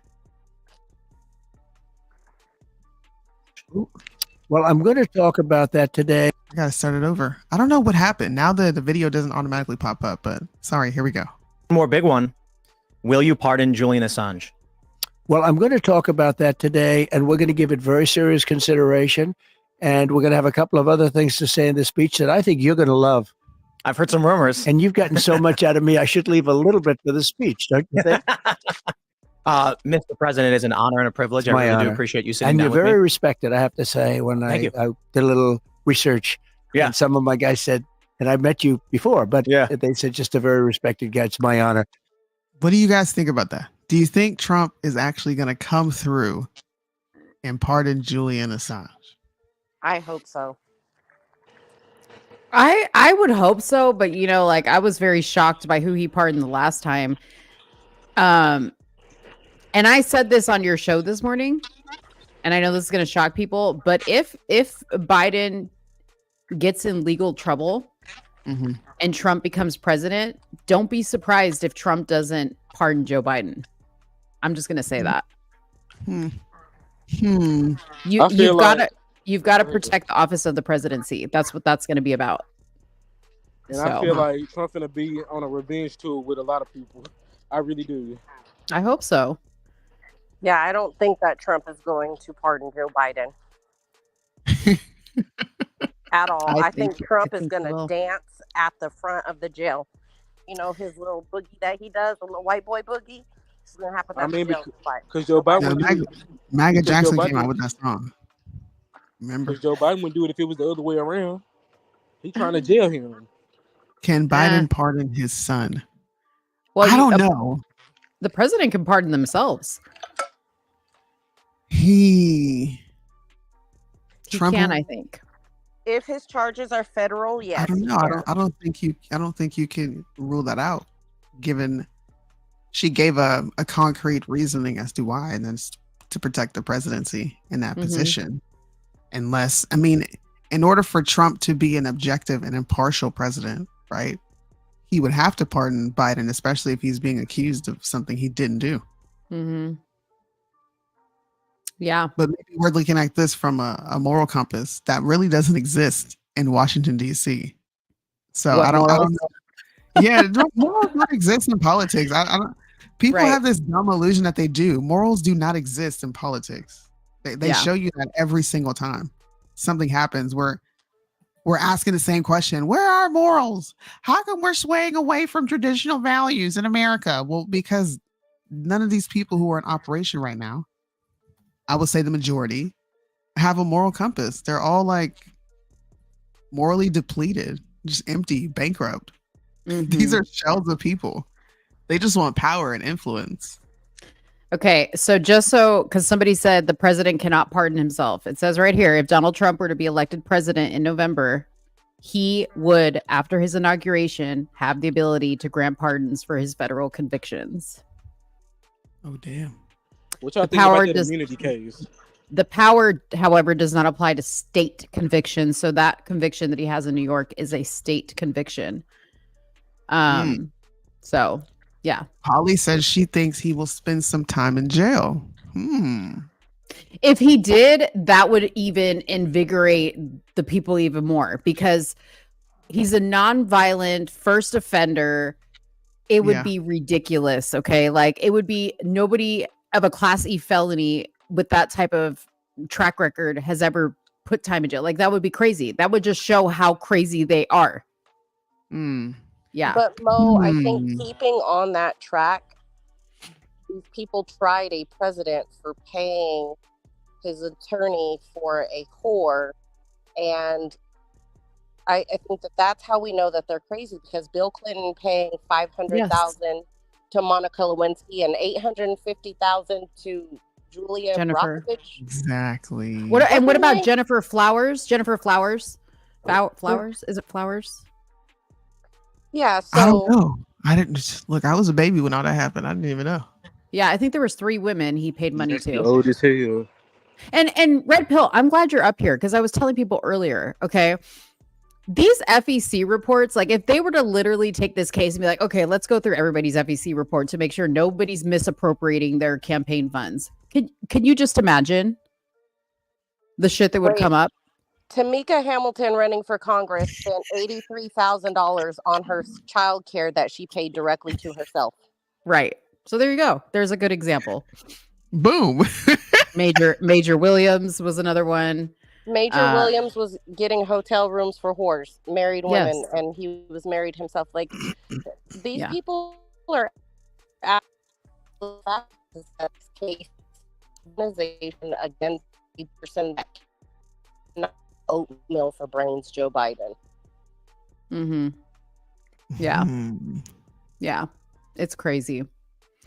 Name names. We waiting. I want to play you guys this campaign video. Then we can migrate into some like topics that I thought were cool. Excuse me.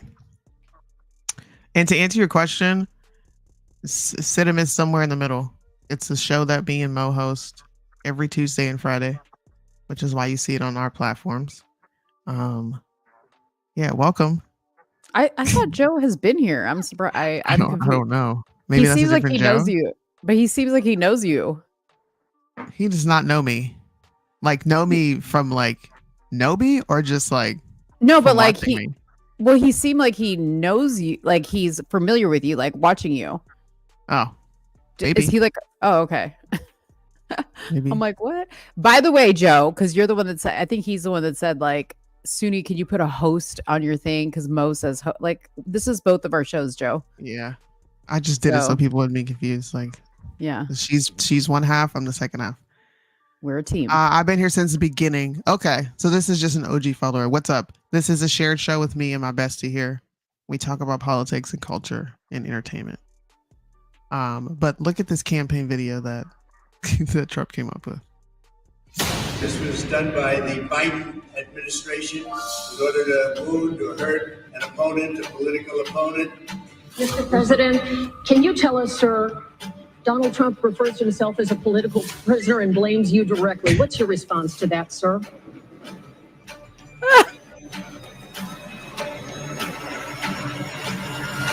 What? Bro. Tell me that's not fire. Whoa, that was like a horror movie. What the hell? He just came out with that. I want to run it back. Y'all trying to see it again? Well, he just came out with that because that's the end of the press conference you were watching. Oh yeah, this is new. This is just The Trump campaign just released this. Everybody, go share that on your platforms. That's a whole fucking that's movie. crazy. He That's glitched. a whole movie. I got to play that again. I'm sorry. Let's Yeah, run it please back play one that more again. time. That is crazy. This was done by the Biden administration in order to wound or hurt an opponent, a political opponent. Mr. President, can you tell us, sir, Donald Trump refers to himself as a political prisoner and blames you directly. What's your response to that, sir? Whoa.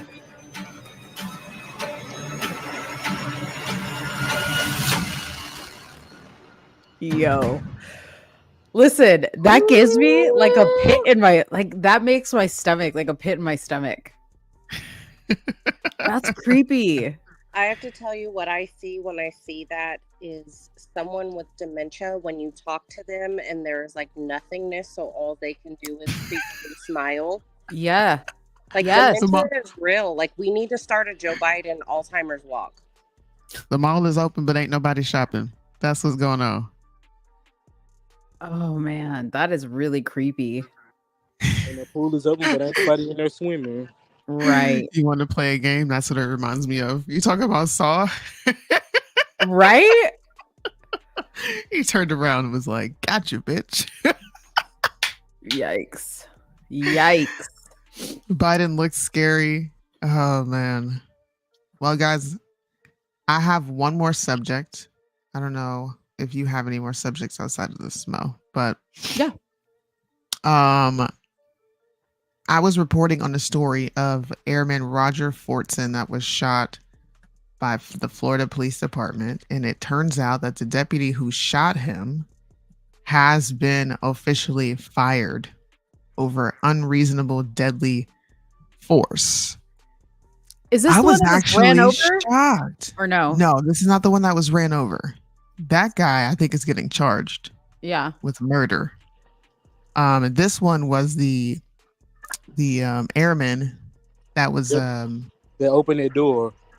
that opened his door with the gun. Oh, okay, okay. So the police officer has been fired.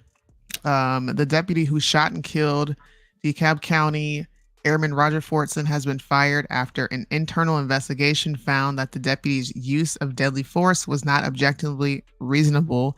Therefore, it violated agency policy.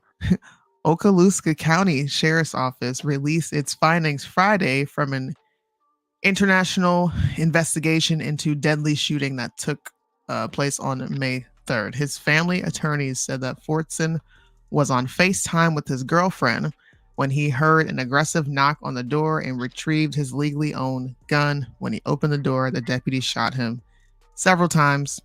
According to the sheriff's office, the deputy identified as Eric Duran confirmed Mr. Fortson did not physically resist him in any way, and the investigation concluded that Mr. Fortson did not point the gun in the former deputy's direction. Objective facts of the administrative investigation conclude that Mr. Fortson did not make any hostile attacking movements, and therefore the former deputy's use of deadly force was not objectively reasonable under OSCO's policy. So it turns out we weren't wrong this time. He didn't act within a use of force policy. He didn't allow this young man any time to respond. He opened the door. I think I said this the last time we talked about this a few weeks ago back. We can't assume that he knew police were knocking on the door. And I don't think it's fair for the police department to come out and make a statement and say he absolutely knew it was us. How do y'all know that? Like, what confirmation did you get that lets us know that you're coming in good faith by saying, well, this man absolutely knows. The article is wrong. Yeah, Holly, whoever wrote that, but people are just automatically assuming that he knew it was police and just decided to be an idiot and open the door. Next, if this gets picked up by conservative media, you're going to see people blame DEI. You are. They're going to say that the police department is caving because he was black. But I want to know what everybody else thinks. But did they know did he know he was black? I mean, he hadn't seen I'm just him. talking about the public. Oh. people haven't reacted to this yet. This is fairly new. Yeah. So I will say, since this came out, I thought that this person should be charged. I did too. You're sure. just going in, and it didn't even seem like there was a reason to have guns out. If you're going to a domestic dispute, they don't always pull guns. My perspective, I feel like with Republicans, of course, there's going to be the DEI and they caving and yada yada, like Soonie just. Oh, he cut out. Yeah, you cut out, but I think I understand where you're going. DEI is going to be blamed for this. I looked at the use of force policy. I didn't like the article reads and the internal investigation reads. I didn't see a threat, and I didn't see a need for him to fear his life. What do you think, Mo? What do you think, Red Pill? What do you think is going to come of this? Go ahead. You go first. I hope that cop goes to jail. I think that there needs to be, back in the day, police used to have to go through rigorous training and psychological training, and that is not a thing anymore. And so now we have a bunch of cops who are super scary little punk ass bitches who cannot contain themselves in any situation. So I think we need to bring back mental illness awareness and recognize that not everyone is fit mentally to be a cop. Mm-hmm.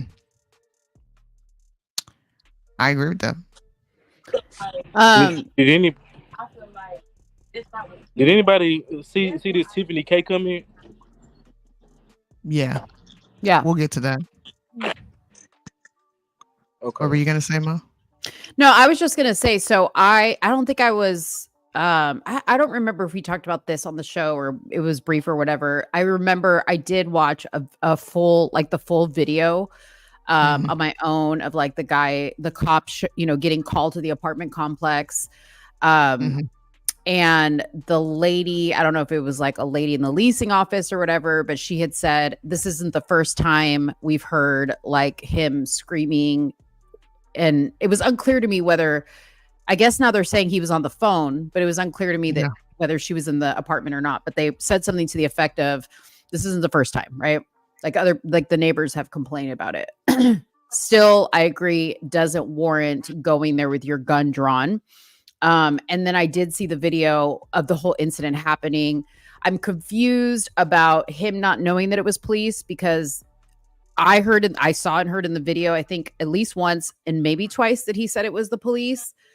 Why the guy would, the police officer would position himself in the way that he did position himself if he was so scared that he had his weapon already drawn is odd to me, right? So he already had his weapon in his hand, the police officer, but yet he put himself in front of the door versus I'm scared enough to have my weapon drawn. Let me stand off to the side while this guy opens the door, right? So that right there kind of told me this guy doesn't seem to know what he's doing right then and there. So yeah, I mean, I definitely think that he wasn't within the policy of how he should have conducted himself.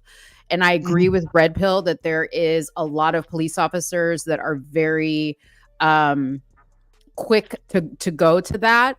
But then the other side of me can kind of understand why at the same time, because there's a lot of craziness going on now in the world. But I do understand that if you're going to do this job, you have to be a different type of person. You have to have your wits about you. You have to have the ability to control your emotions and your reactions and be able to assess. So yeah, it's a little bit of both for me. Well, this is the actual report and the breakdown of what went on that day and what happened.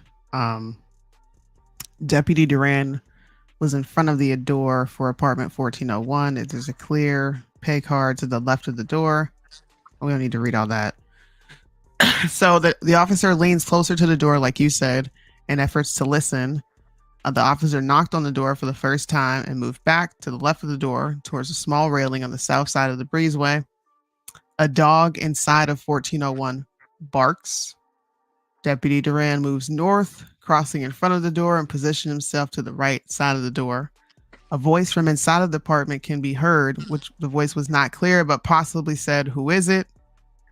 The voice could be heard again. The voice was not clear, but possibly said, "How the fuck the police?" Yeah, I couldn't hear any of that. I don't understand how they're saying the voice was not clear, but this is what he possibly said. And if this is what the police department used as confirmation that he actually heard it was them. That's neither here nor there. That's just me questioning this. Deputy Duran knocks on the door for the second time. After knocking, Deputy Duran loudly said, "Sheriff's office, open the door." He remained to the right side of the door.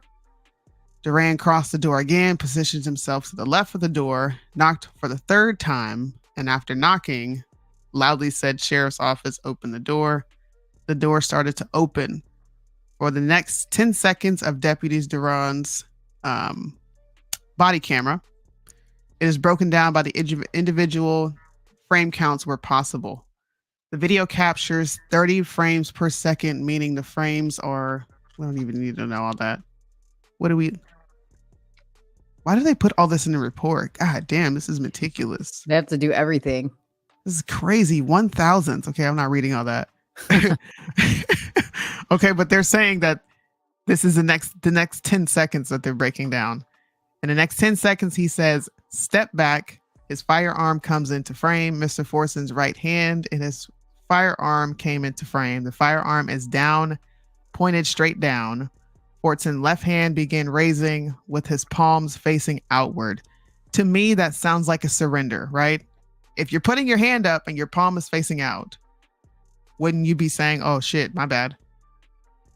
Would you immediately just drop the gun? Because I think that would make the officer shoot if you do an immediate movement. Let me just put my hand up and keep the gun down. Do you think that's what they were factoring in when they decided to come up with him getting fired? Like, what the heck, man? Yeah. It's interesting. Deputy Duran discharged his firearm.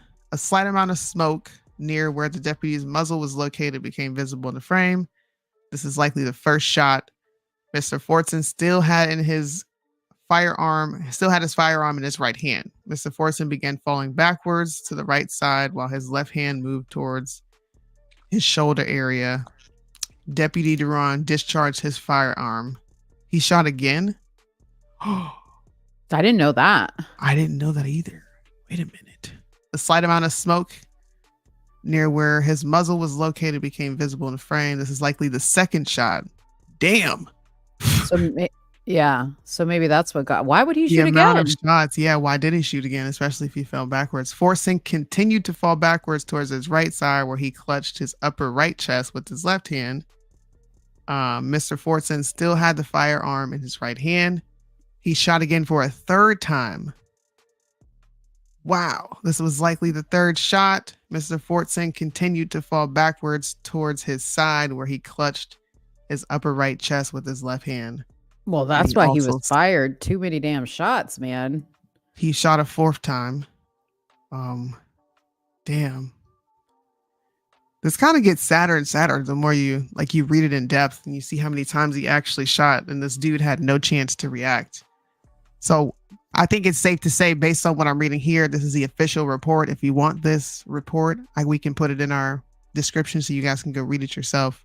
It seems like they're going to hold him accountable for being excessive in his deadly force. It was not reasonable. He shot 4 times for somebody who did not have a gun up and palms face outwards. I don't think he had enough time to react. He didn't. So I think this is a W. Hold cops accountable when they fuck up, but praise them when they do good. I think this could have went a completely different way. Unfortunately, it didn't. And as a result, somebody lost their life. This is actually really sad. I've never read a full report like that until live on this show. Yeah. And I wanted to highlight this comment. This all happened in 10 seconds. This is what is really helpful, like when you're reading these reports, to see the timestamps, because as you're looking at this stuff after the fact, it is very important to put into perspective how quickly these situations happen. I noticed that like when I was watching or when I was reading, and I'm still reading through because I'm finished it, but the Uvalde report, the final report of the Uvalde shooting, right? Mm-hmm. Like when you watch it, when we saw it on the video, it seemed like such a long time, like that all of that happened, like from the point where the 911 was called, right? But it literally was like minutes. And it's wild to think about that, right? Like it's wild to think about that. So that's always something that I think about in these situations after we're watching it back, how it looks to us in such a long period of time. But in reality, this cop made all these shots in 10 seconds. Like in 10 seconds, he made an assessment and 6 shots. Like just put that into perspective. I can't even like look at my refrigerator and decide what I'm going to eat in 10 seconds, let alone. More Yes. And we talking about me bringing up food. Hey, I never said I wasn't a big back right there with you. Oh yeah, you ain't lying because I done saw your pictures. I was. See, you did. You went back to my fat pictures. Did you? Yeah. Yeah. Could you believe that? As well. I was the big back mascot. He should go live in present. Do you mean prison? I actually wonder if they're going to bring any official charges against him, as far as like homicide, murder, first degree, manslaughter. Like, I wonder what's going to come of this because I know the family's not going to just let this go down easy. Oh, you fired him? Okay, we're good. Oh yeah, they're gonna be out for blood. Oh, they're gonna sue the police department, the city. They'll get a huge payday. Facts. Yeah, that sure ain't no manslaughter. Manslaughter is accidental, and that was murder, intentional. Mm-hmm. But at the end of the day, I think that, this huge payout that the family is going to get, rightfully so, when you lose a child, a sibling, a cousin, especially to something that is so preventable, to people that we're supposed to be able to trust. And I mean, today I'm wearing a Back the Blue shirt. But it's getting harder and harder the more that these stories come out. But I think that all goes back to the lack of psychological testing that they're not doing anymore, just passing people through because we're in such dire needs of cops. And I know it's split-second decisions that have to be made, but I think that they have to have more training with these split-second decisions because this is someone's child. And I have a son. I have 4 sons. And I couldn't imagine, like, this man was an airman in the Air Force, right? Like, this isn't like your run-of-the-mill, like, thug guy. Like, this is a learning lesson for men dealing with ratchet women. Like, if you have to yell at her, just kick her to the curb because this shit can happen. Yeah. Well, she wasn't even in there. Like, there was nobody in there with them. On the phone is what they were saying. How does a woman hear a slap on a FaceTime phone call? Like, how do you hear this entire back and forth in the hallway? Maybe she was like, I told you. She's doing the whole I'm gonna clap on every word. Maybe. Yeah. I don't know. I don't know. But I wanted to address Tiffany K's point because I heard Marlanda bring it up. And you're saying he was black. That's what he was scared of. Why are white people so afraid of colored people? Me and Mo started asking this question, and Mo says, you know what, that made sense. Back when Ralph Yarl was shot. And then right after that, another group of kids were shot. You had the situation in Florida where the white neighbors threw a boulder through I think it was the windshield or the back windshield of the black kids in the neighborhood that actually lived there, right? I think this is a valid question. Yeah, the old lady. Yes, and her. Yes. That shot the what's mom. What's her name? Yeah, Susan Lawrence. She shot AJ. I think it's AJ Wilson is her name. Yeah. This is a valid question, and we should ask not only why are white people afraid of colored people, we should ask why are colored people afraid of white people, vice versa. And people need to come to the conversation, come to the table, and actually talk about why they have these irrational fears, because whether we agree with them being rational or not, they exist, right? There's a lot of black men walking around afraid of cops because of what they see on the news. That's what they're seeing on the news. That's the perception.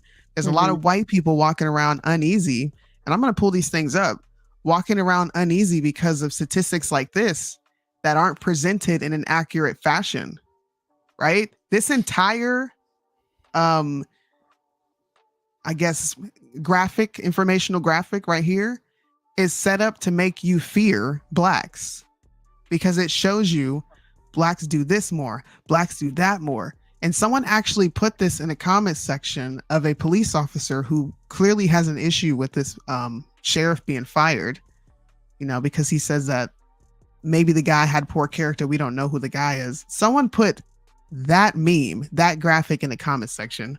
What do you think that's going to tell black people? That's going to further their already skewed perception of you, which is all stereotypically based. That you think they're a thug, and you confirm that bias by sharing ridiculous shit like this. It's ridiculous to have that very incomplete, out of context conversation, because then you get into like the generalization of blacks, which I think is okay sometimes. Of course, we have to generalize, but when you make it seem like if you come in contact with a black person, more times than not, you're gonna experience this right here, this meme. Murder, rape, and robbery. But I agree with Birdman that social media is to blame for that. Because I have a problem. I do have a problem with the what did you call it? Like a generalization of a certain race, right? Whether it's black or white. And it's because of social media. And it's because people spend I do, because it's where people spend a lot of their time. But it was happening before social media. If you look, and I'm not trying to get out into the weeds here. I think I have a better understanding of why both races have an irrational fear of each other. If you look at any movie that's predominantly black, it's either gang oriented or drug oriented, ratchet, dysfunctional, single woman, gay. Find something outside of that that's prevalent and popular. So not the one-offs. I'm not assigning blame here. I'm explaining why there's a stereotype, right, that existed that predates social media. Right. Movies and music have existed for forever. Right. That shapes the narrative in people's minds as well. I think social media has exacerbated that. I'll agree with you there. But I think this started way before social media ever existed. Yeah, I mean, I agree that did exist, but I don't think it shaped people's view about the everyday black person or white person that they came across the street on, right? Like I listened to hip hop my whole life growing up. I watched, Wait, black. wait. Let me rewind you for a minute because we're both old, right? Yeah. NWA. Fuck yeah. the police. The movies that we used to watch, like the black movies when we were teens and young teens, like, God, what is that? Colors, right? That's what we got to see. And there was a clear divide going back as far as the 80s, the late 80s, early 90s, of black people hating police, right? And pulling guns on police. And that was in rap music, right? So I agree with Soonie that this is not just social media that's the issue. I would say that the mainstream media has made it a lot worse because the fact that we only show when it's a black shooter. If it's a white shooter, the white shooter is a tall male, no description of color, and that's how you can always tell that the shooter is not black. That's white, exactly. If the shooter is black, then we know right away. But see, the stereotype sticks to black people, but yet we're not afraid of white people walking into schools when we know that was my point. A school shooter is going to be a white person.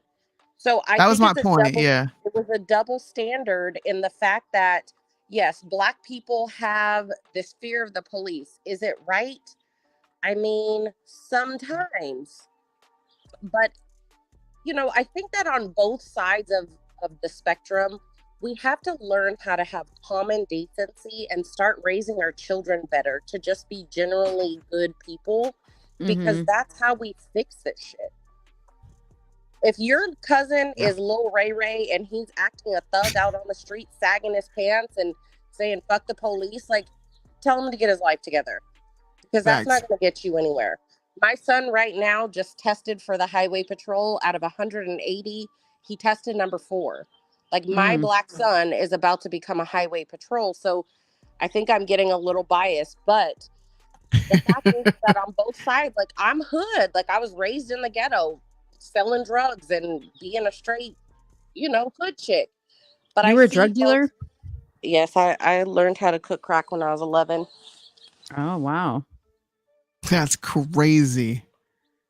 Damn, Red. I'm just saying this to answer Tiffany's question. Both races fear each other because of the irrational, unrealistic stereotype. Yeah. And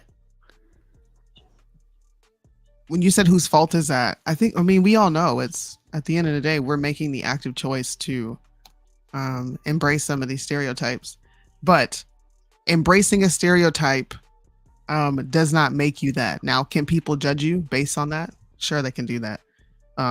Somebody might judge me because what if they catch me on a day where I'm like, nigga, But then they catch me on this show and I'm sitting here talking to you about legislation. Should they think, well, she's just ratchet? Or is that just, maybe she was turned up that day? Right. I don't think those things should stick with you. And I battle with this. This is not a victim moment. This is like a moment of clarity. It doesn't matter what I do, just like it doesn't matter what most white people do, right? I have to fight against this stereotype that has been put before me, and that's completely out of my control. People are going to stereotype me. People are going to stereotype whites. Mm-hmm. That's a stereotype that we have to fight against every day, and it's okay. But yeah, calm conversations have to happen at some point. So I hope I answered your question, Tiffany K. I mean, most people. It's what? It's most people. Like 9%. 9%. One.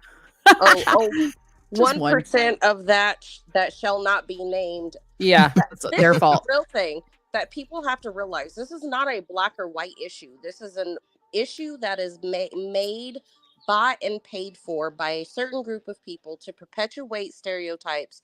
And sadly, our people of color take on that stereotype and have become comfortable. Because if you look at black people in the 20s, Soonie, I think you should share that YouTube video on your platform just so people can see. Like, back in the 20s, 30s, and 40s, black families were thriving. Mm-hmm. They weren't sagging their pants. Our men wore suits. Our women wore dresses, and they weren't proud whores. And now today, women are showing their daughters in whorish clothes on social media. Look, I'm only 33 and my mother didn't play that. You better put some damn clothes on. Like, if a girl was fast, if you were fast, then bro, we didn't fuck with you. Mm-hmm. You were fast and you was doing something strange for a piece of change. I'm sorry, I didn't mean to cut you off. Go ahead.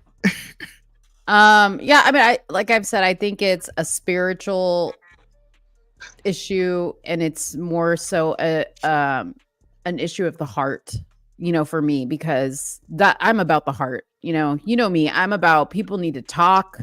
This is I say social media, but when I say social media has caused people not to interact with each other and not to develop real relationships with one another. So you only see like one side of somebody. You see the good side of them. You see the side that they talk about politics and they look like a badass and blah, blah, blah. But you don't see who they are as a mother, as a wife, as just an everyday person. Like, that's what we don't see anymore.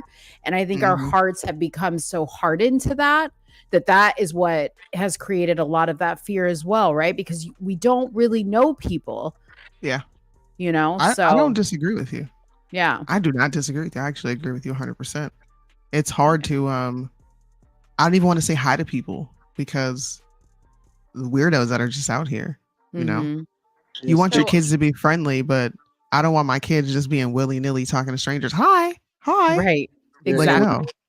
And with me, like, as far as speaking, I try to speak to people, but it's like if I speak to you and you just stare at me, I never speak to you again. You just stare at me? Sometimes we have to kill people with kindness, and I think it's harder to Yeah. do, especially with what goes around. Yeah. But there was a comment that says that it's 100% the media's fault, Gabriella. And I have to tell you, no, we have to put that fault on parents. We have to put that fault on the older generation. Because when we took our family situation and we started accepting all of the BS nonsense, you know, then we started falling apart. So when we accept responsibility for our own families and for a community, it used to take a village to raise children. And now nobody cares about anybody else's children and will just talk mess about somebody's kid who is going in a bad way. Instead of doing that, be the change you want to see and see what's going on with these kids. Yeah. We need to start loving more or throat punching more and bring back public shaming. Yeah. These little girls want to be whores, or your friend sharing her daughter in a string bikini on Facebook. You need to say, why are you letting your daughter be a whore? Yeah. Yeah, you do. Well, and you know, you say bring back like throat punching and public shaming. Like, I was just talking about this the other day with Dave because I was just like, you remember like when you had beef with somebody at school and you would just like meet up and your friends would jump them or you would fight them? And that was like cool. But the problem is now kids are bringing guns to school, right? And nobody fights anymore. Fathers don't even teach their sons how to fight because if your kid gets caught fighting, they're going to get, you know, suspended or in trouble. I mean, I remember back in the day, fathers taught their sons how to fight. It was like a thing. You took your kid out into the garage and said, hey, if somebody comes up on you, how are you going to handle it? That's what you do. Yeah. Wrestle with your sons. We need to allow kids to work it out like that, you know? Yeah, bring back shame and discipline. My sons have been fighting their entire lives. Yeah. It's crazy. That was a crazy, badass crazy. Trump Trump campaign video. I know. That's so good. Wait, so speaking of cops, did y'all hear about this cop? This happened, I think, in 2022, but this just now coming out. The cop that got caught in the back seat of the car with the girl he arrested. And he locks himself in it like a dumbass. Man. Like, come on, dude. Dude, did you see though when they took him to like reenact what happened, how he explained it? No. Oh my gosh. I wish I had. I know Ryan had the video on his channel. It was so funny. I was like, the dude that was like recording him showing what transpired, he was like, really, dude? You know you were getting a BJ in the back of this car. He said, I was checking on her because she was passed out. And the way he was like climbing over the seat, he's like, and then I realized the door locked behind me and I couldn't get out. Sure, buddy. Sure. Soonie, Stu Peters just shared on Twitter right now a tweet that is absolutely the reason why there's so much black and white issues. Let me go to Stu Peters. Stu Peters is never mind. I don't have nothing nice to say. I ain't even know Michelle Obama mama faced. I know. I saw that her daughter, dude. She don't look nothing like her mama. Facts shouldn't be controversial. Blacks commit a disproportionate amount of violent crime. Does anybody know what that means? I just want to ask you that first. When someone says that to you, what do you think they're saying? What does that translate to? He put the gun in there, Soonie. No, I got you, but I want to see what people think because that's the headline, and that's what's going to draw people in. So when you see someone with that headline, and I'm going to play the video, what do you think they're saying? I'm over that. That all black people are criminals. You think they're saying all black people are criminals? Okay, what about you, Marlanda? Yeah. Same. Yeah. Is that really what you think? Because why is he doing it? I don't know. Here it is, though. I agree with Red Pill, and I agree with Mo. This is why so many people have these unrealistic views of each other. You don't see white ghettos? Are you joking? Can I call bullshit right now? Look, Dave said Dave, my white husband said it's called a trailer park. Oh my lord. Okay, Cheryl Dawson says that they commit more crimes than other races. See, I'm here to tell you that you're all wrong. This just means that for the small population they're committing more crimes more often. But it doesn't mean that we outnumber whites in the slightest. If whites and blacks were to be equal or almost equal in population, we would both be committing crimes at the same rate. The same rate. So what they're doing is this is deception. This is not telling people the full context of what you're saying. If we disproportionately commit crimes, that's fine. That's a problem that we need to fix. But to then slap per capita on it and say you're more likely to be killed by a black person, what the fuck is you talking about? Because then I'm going to say, I've never killed anybody in my life. Why do I have to take on this stereotype that you placed upon me? Why won't they say where you experience this, which is 9 times out of 10 in the ghetto? Because if you go to a black, what do you call those? Suburbs. Ain't no freaking crime there. There's kids playing outside. Half those people are teachers, work for the state. Ain't no drug dealing going on there. What are you talking about? Soonie, what are you talking about? Even if we were to accept that, right, the crime rate within the black population, why is Stu Peters not pointing out the fact that white men rape and they are pedophiles way at higher rate than black people? Why is that not pointed out all the time? I don't know. You know, me and Bryson tried to do a whole thing on that and we got called racist. I don't know, but I'm going to play this video so you guys can hear what this idiot is saying. Yeah, I want to see this. I mean, let's just talk bare naked honest facts here. And I'm not going to quote statistics because I don't want to be, an agent of disinformation, but I'm going to just tell you what my eyes and what everyone else who is being totally honest with themselves and the rest of the world would say. What I observe when I go to any inner city that is predominantly occupied by blacks, that's what you call a ghetto. There are no ghettos that are whites. You don't see white ghettos. You see black ghettos. Are people scared to drive through the Hamptons? No. Are they scared to drive through the slums of New York City? Yes. Who lives there? Blacks. What? Detroit, Baltimore, Cleveland, Portland, the north side of Minneapolis, the south side of Minneapolis. I'm getting fucking triggered. I can't watch this. What kind of comparison? He called out 2 Puerto Ricans in New York. He called out the Puerto Ricans. I'm just saying. Bro. Soonie, wait, do you guys know where Rush Limbaugh is from? No. Rush Limbaugh is from Rio Linda, California. 2 words, Rio Linda. That is some white inbred fuckery. It makes the black ghetto seem like Mayberry. I will tell you right now, it is some white parts of town where they do have snaggletooths. It's the city that burned Paradise, California. We say it's occupied by critters, cranksters, crackheads.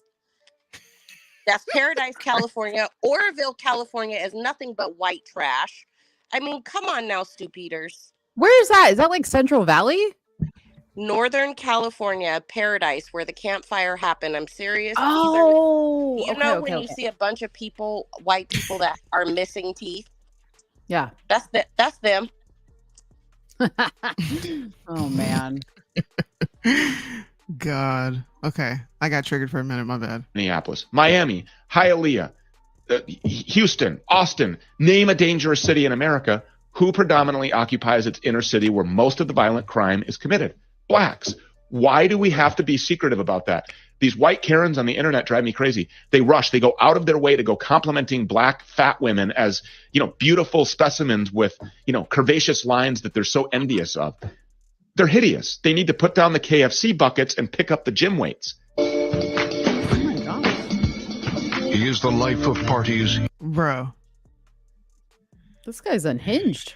Can we go to a trailer park and show Stu Peters that there's some trashy ghetto ass white people? There's some scary. As soon as I go back to Sacramento, I got you. What? I'm about to say in my captions, and there's no white hoods, bro. You for real? So they what? So trailer parks are fake. Are you responding to him right now? Yep.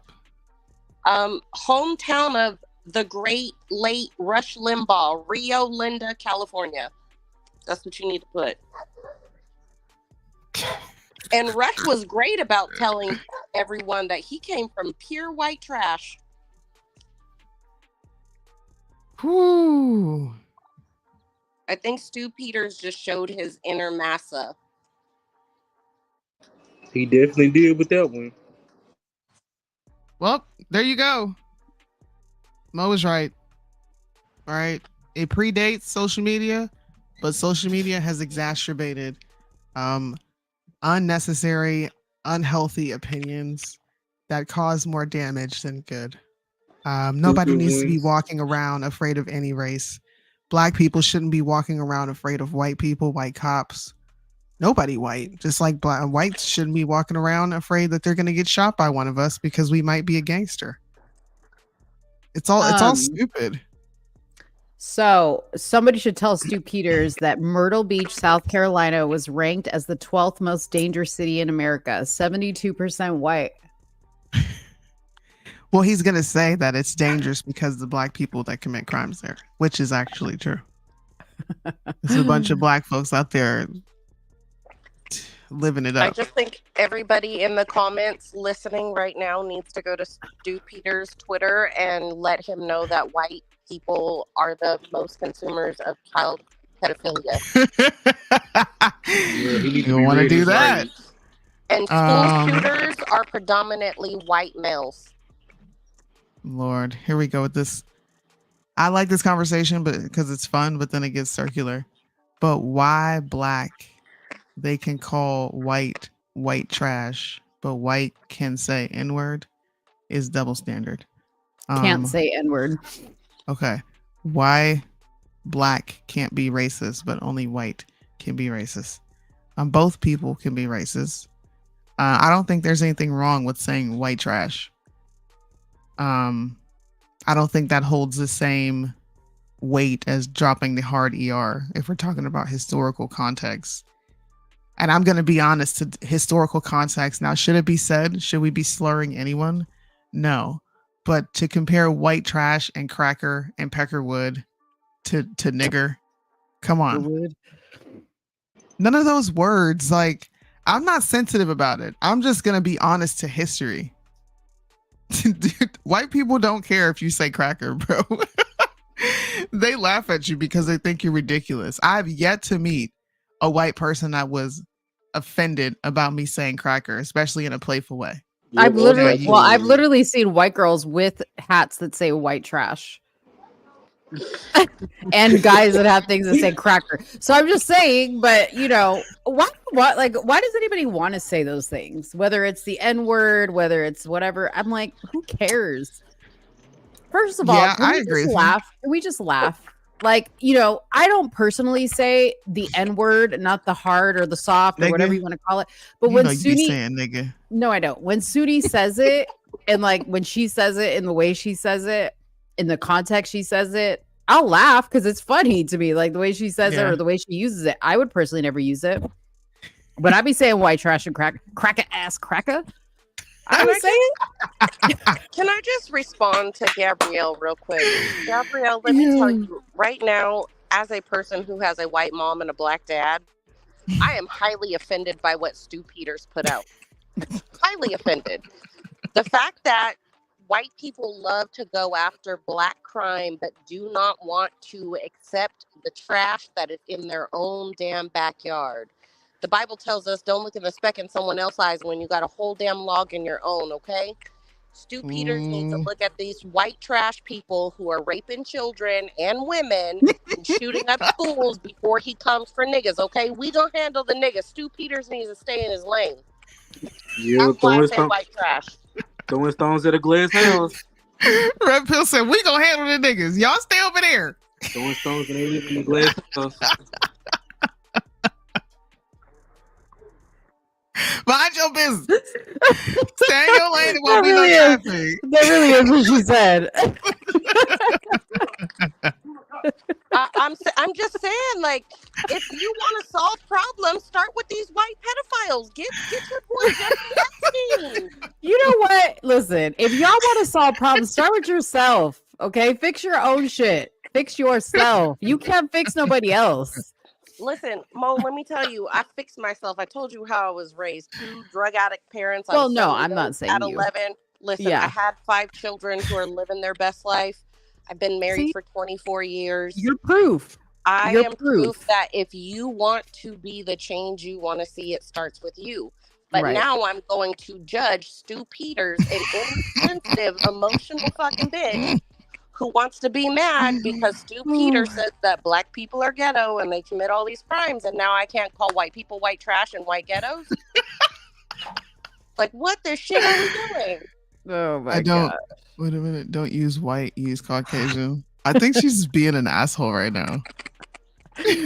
You guys, this is my hairstylist, and I already told you she is racist against Indian people. Okay, she doesn't like Indian people. That's her thing. I would She doesn't love like her.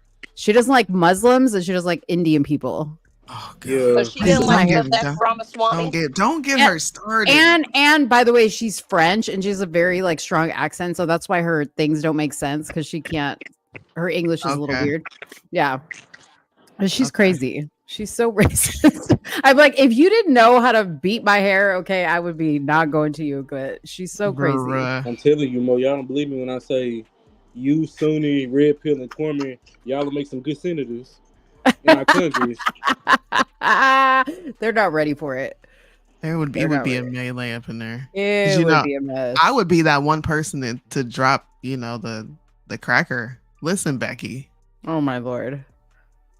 I would go viral for that. But I would be saying some like badass conservative stuff attached to Becky. Yeah. And see, I would just be like the one friends across the aisle. Like, I'd just be like, hey guys, like, let's all go for drinks. Like, I know we're fighting and we don't agree, but like, let's all go for drinks. Like, and then Soonie Red Pill would be acting up. And I'd be like, oh Lord, they're fucking up the synergy up Read in your here. Bible today. What's going on with you internally? Can we talk about your trauma? Like, and don't forget the men either. Done, bro. Don't forget the men either. Don't forget Julius, Liddell, Bryson, Deontay, Mitch. Oh Lord. Oh man, that would Mitch be funny. there, No, Mitch can't come. We would never. They need a conservative political reality TV show where we come on there and play like we're Congress and see. We need some come up with the show and then cast a bunch of conservatives and liberals. We've been saying that for a long time. I know. What's going on? What's going on? Senator Red Pill done punched AOC in the throat and read her Proverbs 2030. Now Red Pill is about to be in the headlines daily. Oh man. You're only going to catch me in the headlines when there's something controversial going on. And other than that, I'm going to stay in hiding. Soonie don't mind sitting in opposition. I know that much. It's fun. I don't have any more topics. Do you have any more topics? No, but let me play with what Jill Biden said on The View really quick because I said I was going to play that. Okay. It's so funny. Fucking Joe Biden. Fuck. Why does it do this? I gotta go in the settings. There has to be something in the settings that like it automatically. All right. Well, Dr. Biden, the first presidential debate is less than a month away, and we've debated at this table. There have been people that have thought President Biden shouldn't even debate President Trump just due to the fact that Donald Trump will gaslight, he overtalks. Yes. There are no guardrails. So he stalks. I happen to believe it's really important, more than ever, to have a debate with guardrails. What is the strategy that the president has going into this? Any tips you'd have for a debate that we could pull off where we could actually hear our candidates? They've built that in where they're going to turn off those mics so that somebody can't ramble or scream at somebody. Not that my husband would be the one doing that. And so that's already been negotiated. And, I think the American people deserve a debate because you need to see your choices. You need to see Trump and you need to see the president and you need to see the differences. And my husband's, and you're going to see how smart he is and the experience he has. And then you'll see somebody who, like you're saying, I'm going to use Joy's words, can't put a sentence together. Right. And everything is beautiful and it's wonderful. Tremendous. Big league. Yeah, tremendous. Yeah.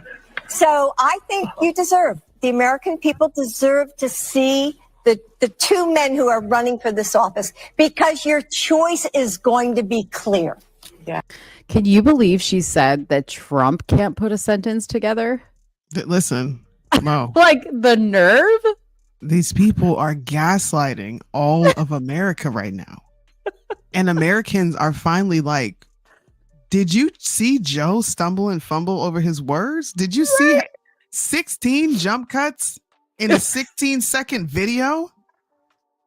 But Trump can't talk? I just saw Trump talk live with no gaps.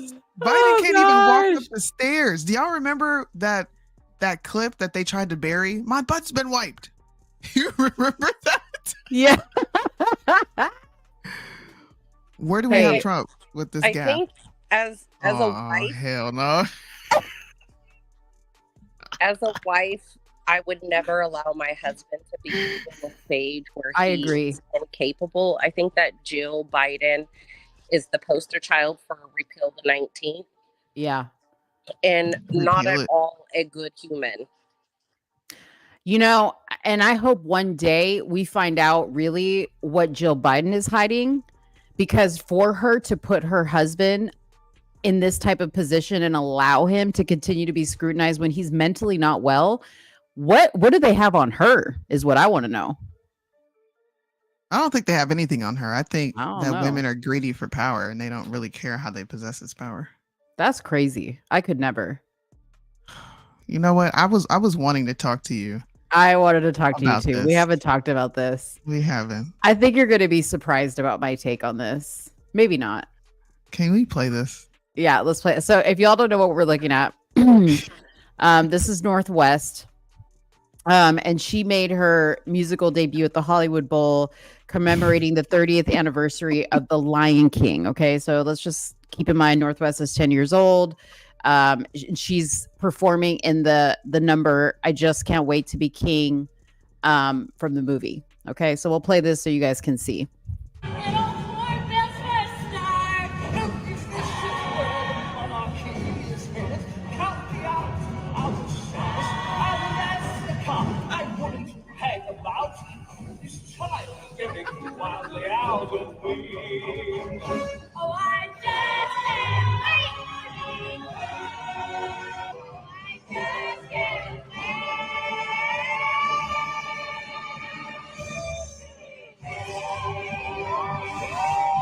Soonie facial expressions. Oh my god. All right. What'd you say? I said Soonie facial expressions. Listen. Listen. Go ahead. I'm gonna let everybody else go first. I know you are, because you know what? I'm not saying nothing. Come on. You gotta go. Okay, I'm gonna go first. Go. I don't want to. I either want to hear everybody first or I'm gonna go first. So I'll go. Okay, go ahead. Northwest is a girl, right? Yes. Simba's a boy. Why in the would they put their daughter, I just can't wait to be king, To be as king. a boy? Like, how? Who the hell? Preach, Pastor. Preach, Pastor. And you know what else? Listen, I know she's a child. Okay? But my children are competitors. All right? My daughter's a gymnast. They have to try out. Northwest didn't try out for this goddamn role. Yeah. Okay? They said, you're Kanye West's daughter and you're Kim Kardashian's daughter. You're going to bring dollar signs. She sucked. Okay? Mm-hmm. And I know she's a child and people are going to be like, Soonie, how can you say? She fucking sucked. There are some children that probably could have played the hell out of that role and they missed their opportunity because of nepotism. That's what this is. I'm just going to say it. Y'all are thinking it and you're too scared to say it because she's a child. You can't. She said it. Well, I'm gonna say this. I agree with you that other kids could have killed this. Now the whole she's a girl and Simba's a boy. That one I didn't really like pick up on too much. Like I didn't really care too much about that. I didn't understand her costume very much. Like I was like, is definitely a last minute decision because it looked like they just called it like the Yeezy warehouse to put together an outfit. We can't even. But I will say this, okay? Let's just remove the fact that she's Northwest and let's remove the fact that this was at the Hollywood Bowl, okay? If this were just like your local school play and this was just some regular girl, y'all would have been like, oh, guys, so cute. So, No. yeah, No. I think so. No. I think so. No, I wouldn't have. No, listen. No, I first wouldn't of have. all, her costume looked like Big Bird. I thought you were It going to say did. that she was playing Big Bird Sesame It didn't Street, look good. right? Yeah, it didn't look good. I'm But talking about more her than that, performance. Y'all talking about her. the fact is that little girls should not want to be fucking Simba. It is Lady okay Naga to in the make girls building. girls. Oh. Come on. That's not what I'm voting. I'm just saying, listen, the baby, she's a baby. To me, she's a baby. Okay. She didn't ask to be born into this family. I know that she's Kanye's daughter and Kim's daughter, but at the same time, I'm like, don't beat up on the child. Like, come on now. She didn't ask for this. They're just using her as a little pawn.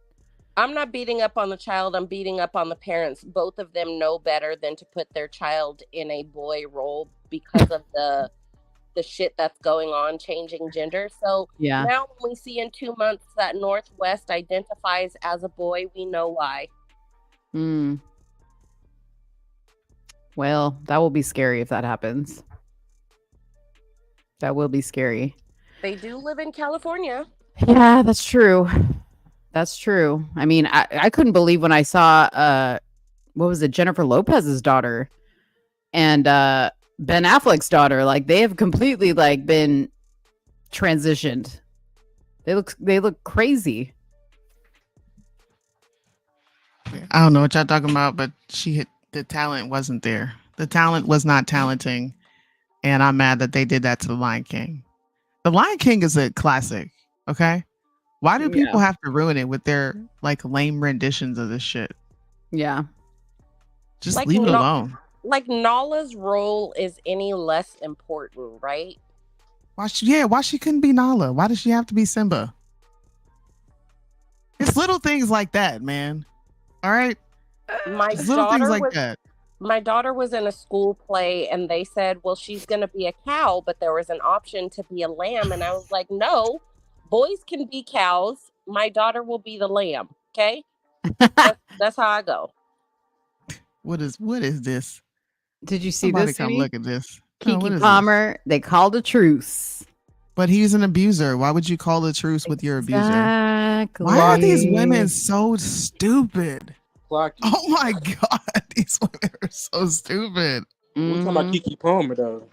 Yeah. Soonie, you got to drop her the sticker. Drop her the sticker. She Keke Palmer. deserves a sticker for this. And remember, You did the most. You put remember out she big claimed stills. that he endangered their child. And they're But gonna you call wanna a truce. call it truce. That's because both of y'all was fucking each other up is what was going on over there. Yep. Clocky. Yep. Don't that look like Big Bird? Yeah, it does. I didn't understand it. I didn't understand it at all. Big Bird. I didn't understand it. Yeah, I got a couple. I mean, I had been saving some stories, man. This is Have my you little. now? This is my little save file. Have you now? You hear this dude? This guy died. The guy that did Super Size Me. Yeah, I saw that. Man, that's crazy. I didn't even know he had Can we cancer. talk about that ratchet bitch right there? Which one, Jasmine this one? Crockett. Mhm. My You know, she blackness makes my blackness makes me unqualified. And you know she got to bring up Huh? her degrees and all that other bullshit. Exactly. What is she talking about? So going back to the stereotypical issues, so I am ratchet, right? I mean, I say what I say, The but I show. also understand that when you are in that position, that you need to be able to be composed because you are representing your people, and she is doing a bad job. I cannot stand the ratchetness within her. Yeah, she's just like, she is wanting to be seen. Yeah. Whoever is her manager or her publicist, because I know politicians have these people, they are telling her to really lean into this like angry black woman trope and take it back and let them know that you're a force to be reckoned with, when really you look ridiculous. Like as hell. The weave, I'm gonna point this out, okay? The weave, the makeup, you fall into this is what we've been talking about. It seems to be an overarching like a theme now. You're falling into this stereotype of what a black woman is, and it's negative, and nobody's telling her to stop. That's even worse. Well, but here's the thing. Nobody knew who Jasmine Crockett was before this. You know what I mean? So I did, unfortunately. No, your blackness didn't I didn't. Your blackness didn't bother me. Okay, before you started being dumb. Loud mouth did. Yes. And that's what you see, and that's what you introduce yourself to people like me who don't know who you are. This is what you introduce yourself with. This is the problem. Because before this, you showed, because I'm trying to get clarification, and when y'all start shit, y'all get mad when people cuss y'all the F out. I just know that, listen, boo-boo, you are going to be on C-SPAN, and you need to tell your hairdresser to put that wig down tighter, okay? Because that wig is faulty Look as hell. at that. It's poking. Why it look like that? Yeah. Why do girls wear their wigs so far down on their head? I don't understand that. They're going for the I don't know, man. half forehead. Not far on their head, but why is it so high up? Did her hair Don't take me to this hoe's page. And yes, I said it. I'm so sick of her teasing. She ain't get on there and say a goddamn thing. Easy, Tiger. Dang. Till the 19th, Soonie. Girl. What do you got to say about it? Why do we need to know this? Well, like, they what dropped relevance? They dropped what you mean? They dropped what? They dropped the story because all these people started coming out saying Candace would never. I know they dropped it, but like, why? Candace. She's mad, Candace. Candace, she's mad at you, girl. Candace.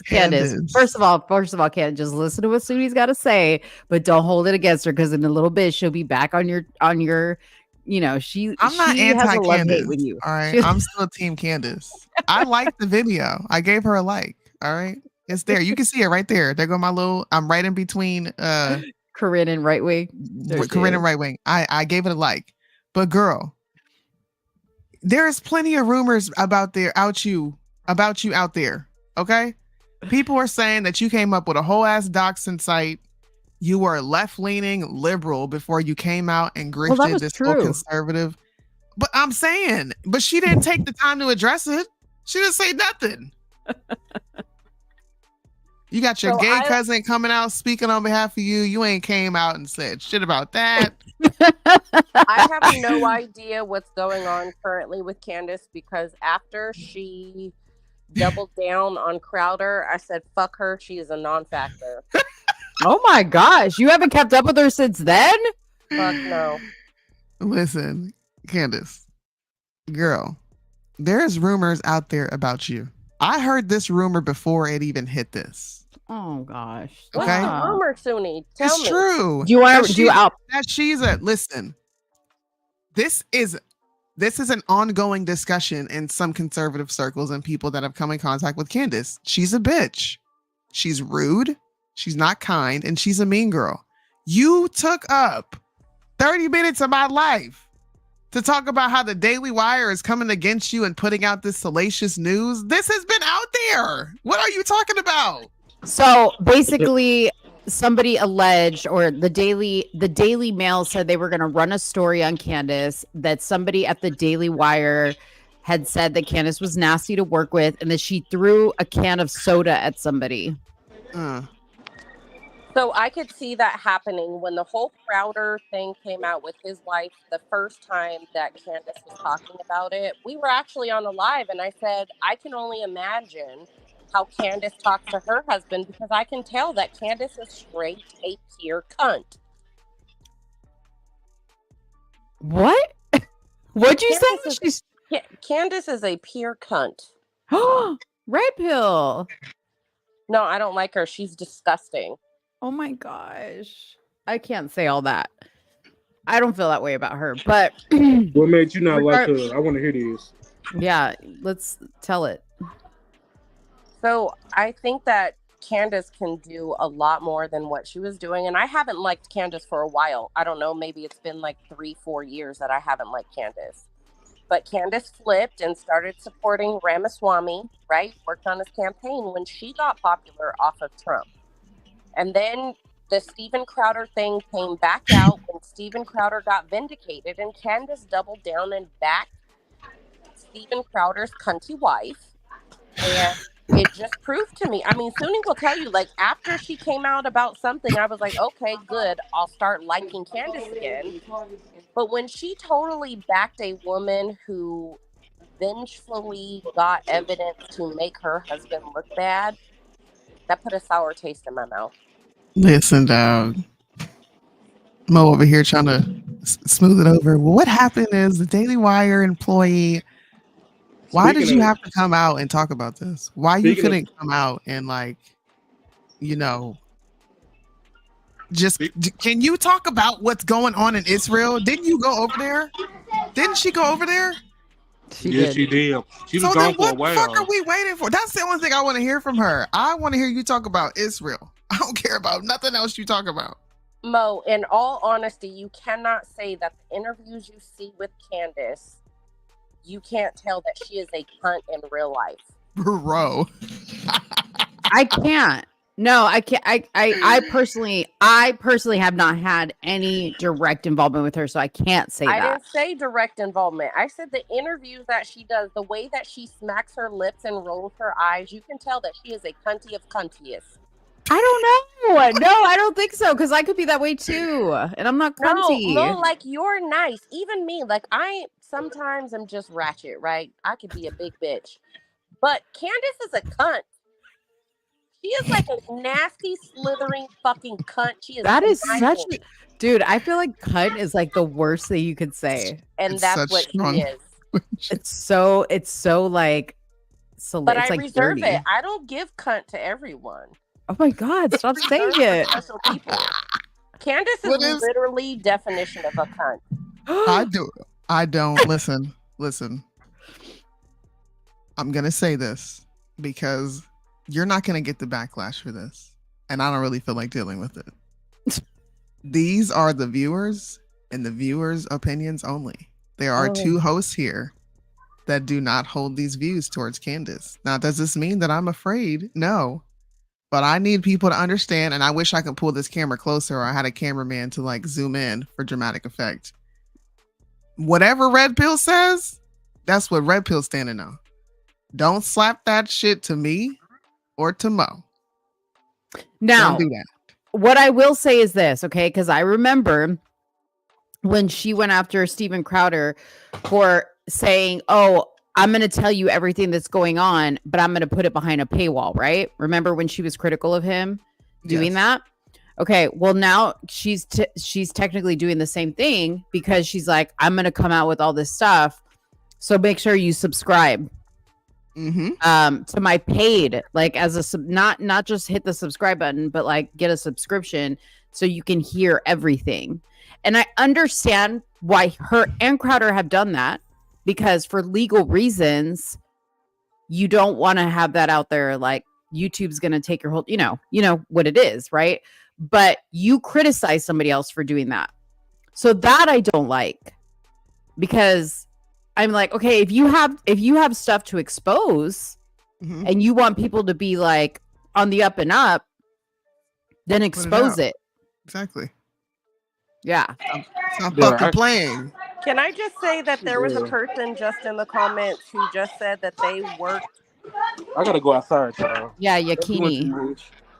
That worked with Blexit. They over there getting hurt. And agreed that I was right. So I'm just saying, I think that when you learn how to read people, I read Candace's cards, and Candace is a special kind of human. I could not call her my friend. Hey, I might have to come back, y'all. I might have to come back, all right? All we right. might be over by the time you come back. You can turn up over there. Okay. All right, y'all. I'm sorry. Somebody about to fight over there. We ain't Somebody trying to about to catch fight. no violence on here, Marlandon. Listen, when people show you who they are, believe them, and it doesn't have to happen to you. But watch You how know who people said that? move with other people, and Maya they will Angelou show you said who that. they are. Maya Angelou said All right. that. She said when people Listen, show you who I they agree are, with you. believe them. I agree with you. I'm just one, and Soonie can tell you because we and her have these conversations all the time.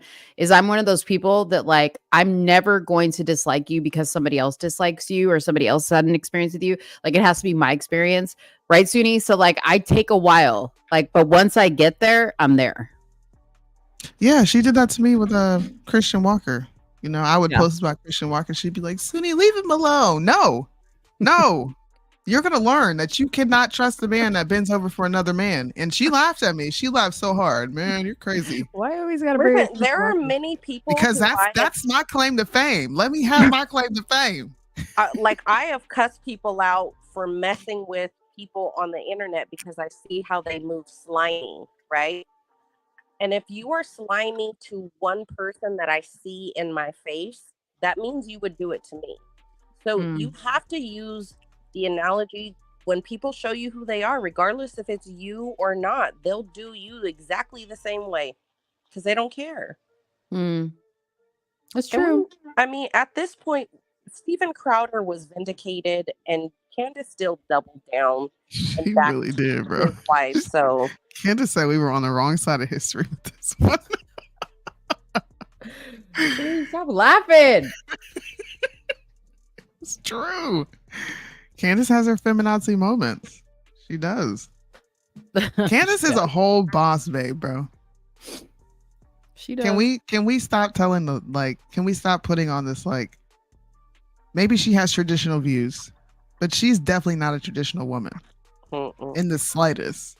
why do you think she married a white man? How many times do you think Candace cooks dinner for her family? Never. You know, today when you were talking to Liddell and you were like, oh, Candace for press secretary, and Liddell's like, no, Yeah. she wouldn't do that because she had a child. I was like, well, I don't know, because she had a child. It was back to work right, pretty quick and, traveling all around. And I know her kids go with her everywhere, but like to a newborn baby, like how motherly are you being if you're doing all this? I don't know. I have a question. Do you guys think that Candace literally gets up during the middle of the night with her child, or does she have a nanny? I don't know. It's hard to tell. I'm going with she has a nanny. You think? I don't think she's a mothering type. I don't know. I don't know. We I only don't know see her a enough. fraction of her. Yeah, I don't know her enough to know. We only see a fraction of her. I don't know. Again, you funny only to see say the that I'm social not media mothering. side of her. I only see the Right. social media side of her. Some people Listen, could I make that only- argument about me. I see the social media side of Soonie, right? But at any given time, one of those kids can pop in and we will see Soonie doing homework on the side of a live with her children. We know that Soonie is done because she's going to go mom so hard. You can't be on the road 24/7 and give your children what they need, especially when they're toddlers, cooped up in a bus or a hotel. What kind of life is that for a toddler? I see what you're saying. I mean, I agree with that, but again, I mean, it's what she's allowed us to see. Yeah. I don't know. All I know is I'm red pill and I'm always right, and everything that I say comes out to be right. So eventually the nanny's going to come out just like Steven Crowder's nanny and say exactly what red pill said. So, I mean, I'm just saying. Technically, I'm kind of the same way. Like, you guys laugh at me sometimes with this crazy shit that I say, but I have a pretty good track record. Like, usually we eventually come back to like, damn, Mo was right. The shit she said was crazy, but she was on point. We gonna see. Oh my God. How much money has David J. Harris made? Dude, when he went live after the Trump verdict, I was like, Lord, if this man starts crying. He went live crying? No, he didn't. No, he did not start crying, but he went live to Okay. talk about the verdict. But I was like, if he starts crying, I'm done. See, I was done after he cried that last time. Dude, so I can't cringy. watch his lives. Like when people show you who they are, believe them. Like when he said cried America for needs George this. Floyd. When he cried when George Floyd got killed, I nope, done. I'm over it. What? He cried when George Floyd? He No, went he live didn't. when George Floyd was killed, the day that he was killed, and he was crying. Yes. Stop. Yes, he was. Freaking David J. Harris, man. I want to meet these people. I just want to shake his hand and be like, bro, is anything on the internet you do real? I did shake his hand. I have met him twice now, and Did you ask him that? He cried No. when Roe v. Wade overturned. He said, America needs this. America, we need this. But This Super Bowl commercial, we need this, America. It's when he starts to pray. No, it's when he starts to pray and he's like, please, Lord Jesus, please. And he starts to pray and cry. And like, my favorite part is like, he's like blinking his eyes hard to make the tears come out even more. I told you that's how it was when Roe v. Wade overturned. He was crying. Marlena, did people get in a fight at your house? No. Oh, were they playing dominoes? What was going on? Why was it so heated? It was some petty. It was a court game. Oh, okay. Yeah, it was a game of spades. See? I was I gonna knew say it was probably I knew it. It's spades. Black people only get, you got me fucked up. Nah, fuck that. You somebody reneged or somebody took some extra books on and then they don't want to claim the books. That's what happened. Somebody reneged. Listen, my nephew was like, when we play spades, he's like, this is how niggas get cut. Yes, bro. Wow. You lose friendships over spades. You get on the table and don't tell me you can play. And then we sit at the table and get our ass washed. Bro, I'm not talking to you for the rest of the night. That's disrespectful. Don't do that. I'm never playing spades with you because I feel like you would suck at spades, Mo. No, I would. Listen, Hispanics, or at least in my family, we play canasta or gin or whatever, and we get like that. My grandmother tells stories like of her canasta group that they would bring knives. Like the old ladies would bring knives in their purse because they would like literally threaten each other with like weapons. Because you're not allowed to speak during a card game. Like you can't. Yeah, you can't shut have any up. verbal. Yeah, I'll be talking across the fucking board or you're cheating. Yeah. And one time I was playing cards with my grandmother. May she rest because she's dead now. She literally picked up a knife from the table because I was like partnered with my mom, and she picked up a knife and she like literally like wheeled it in my direction. I was like, what? Yeah, she almost cut me. Anyways, that's all the topics I have. You got anything else? I don't have any more topics, no. That was a good show. It was fun. Thanks to our co-hosts, Red Pill and Marlandon. Thank you guys for coming on. Thanks for having me. Again, I just want to say, people get out, get people registered to vote, start knocking on doors, talk to your neighbors. This election is coming and it is really important. And do not just think about the president, because down ballot matters. Your local elections, they matter. Absolutely. They matter. More so, I think, than the presidential. Excuse me. And if we look, Republicans in California, at least, our voter turnout was shit. So if you've got to go pick up your neighbor's ballot and ensure that they mailed them, go do that. Because ballot harvesting is legal. If the Democrats can do it, so can Republicans. So let's go. Yeah, let's go. Let's do it. I'm going to go to all my elderly neighbors and be like, you need me to take your shit to the post office? I'll drop it off. Ballot harvest. Yeah, I'm a ballot harvest like a mofo. Watch, they're going to have Mo on camera. The Democrats going to be like, this woman dropped these ballots off at the box at 3 a.m. and we saw this spike. And you're going to be on trial. You're going to be the new Ruby Freeman. Mo going to be like, I'm going to make sure I'm going to make sure that every... That 1%. That 1% is going to get her off. That 1%. I'm going to wear, I'm going to wear a somewhere in the middle shirt when I go to the ballot to drop it off, to ballot box to drop it off. Of course you would attach my fucking face to this. Damn. I'm going to wear that one where it's like split in the middle. Wear it black. Just don't be. Somebody got to let them know it's us. Cause. All right. But then, so that they know that I'm Jewish, I'm gonna wear some type of Jewish item as well. Just smack a nose on you. Just go get Put one a of those Star of David prosthetic on noses. your shirt. A what? A Star of David button. Oh, a Star of David. Okay. Yeah. Ooh, I and then got a wear new shirt for your wear merch. Christ is King. I'm sorry. What was that? A new shirt for your merch. What's up? I'd rather vote for a felon than a man who molested his daughter in the shower. Oh yeah, I saw that. I saw that meme I'm today. voting for the felon. I'm voting for the felon. That one's great too. I can do that. Well, we're gonna get a little David J. Harris over here, y'all, and take advantage of this wave that is happening. If you want, I'm voting for the felon shirts.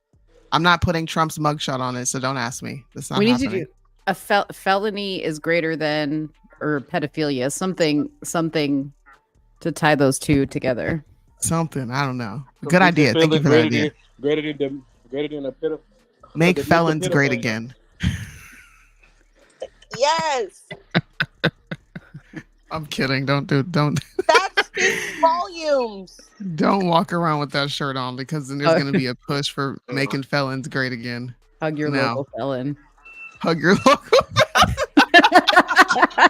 That's a good one. You have to whisper. Oh, Sam, listen, don't tell nobody. At 7 o'clock. That's gonna be Mo. Where is Ruby, man? We need to find her. Like, people don't forget about her. Ruby Freeman chilling. They scared her. Them white folks knocked on the door. The Fed said, "Hey, you need to shut this shit down. Right? And we won't prosecute you. You just sit back and mind your business, and you don't talk about this. You stay out of jail." So Dude, which one do you want to have? Speaking of, and not to go backwards on this, and then we'll end it, but with this whole Trump trial, the 34 felonies and charges, whatever, can they please bring Fannie Willis on some charges, because that bitch done misappropriated grant money. Did you see the whistleblower that came out? I sent you the video. I watched the whole thing. Bro, why were they intimidating this little girl? Yes, right. And I was like, what the hell? Listen, and she is credible. Okay, We got to talk about this on Tuesday. Yeah, she's credible. That whistleblower, she came with a book this thick of her shit, dude. And she's black, by the way. And she's black. Okay. Ooh, I want to see how many people talk about that. Not a lot of people have spoken out about this whistleblower that's coming out against Fannie Willis. County. Fannie Willis. You know what? Ooh, wait a minute. Hot shit right now. What? Come to think about it, Trump's sentencing, I think, is within days, if not the same day, as Fannie Willis is supposed to go in front of that committee. No way. Well, guys, make sure you share this to your friends. Thanks for hanging with us. And don't forget, there is going to be a debate June 27th between Biden and Trump. We're going to cover it. What else is happening? Tuesday, we're going to have a show. Yeah, we'll have a show Tuesday. Provided there's no more massive storms here that wipe out everybody's property. Yeah, that was crazy. That was crazy, dude. Yeah, it's still crazy. Stay prayed up. June 1st is coming. Take back the rainbow. I think everybody. Oh, yeah. Thanks for reminding me, Red Pill. Guard your loins, people. And reclaim the rainbow. Bryson's got a great song, Reclaim the Rainbow. Bump that everywhere you go. Guard your loins. It's LGBTQ month. It is LGBTQ month. Nope. This is my best month, bro. Ooh, I'm going to find a bunch of, the Pope called out faggotry, right? Did y'all see that? He did? Yeah. He was all for it before. He said faggotry. The Pope said faggotry? Bro, I'm going to pull the clip for you. I like the Pope for saying that. Wait a minute, but I thought he was all for it. The Pope? Yes. I think the Pope's like the president. He's going to say whatever gets him popular. Oh. The Pope said faggotry. Go look it up. Go look it up. Go fact check me. Anyways, we're out of here, guys. I need to go grab some lunch. I hope you have a good day. Thanks for hanging with us. Peace out. I'm trying not to get my account suspended next month either. My Instagram account. Okay, well, What? stay out of jail. Okay. Stay out of Sooni's lives. Okay. Wait. I thought about that. No, I can't do that. Shots fired, Mo. I'm just know, saying, right? people that go into Sooni's lives get their shit like in trouble. See how she be doing me, bro? I already can't go live for 30 days. Fine. Bye. Bye, guys. Bye, y'all. So when you're done getting high, and it's over when the party's over. Where you going when the party's over?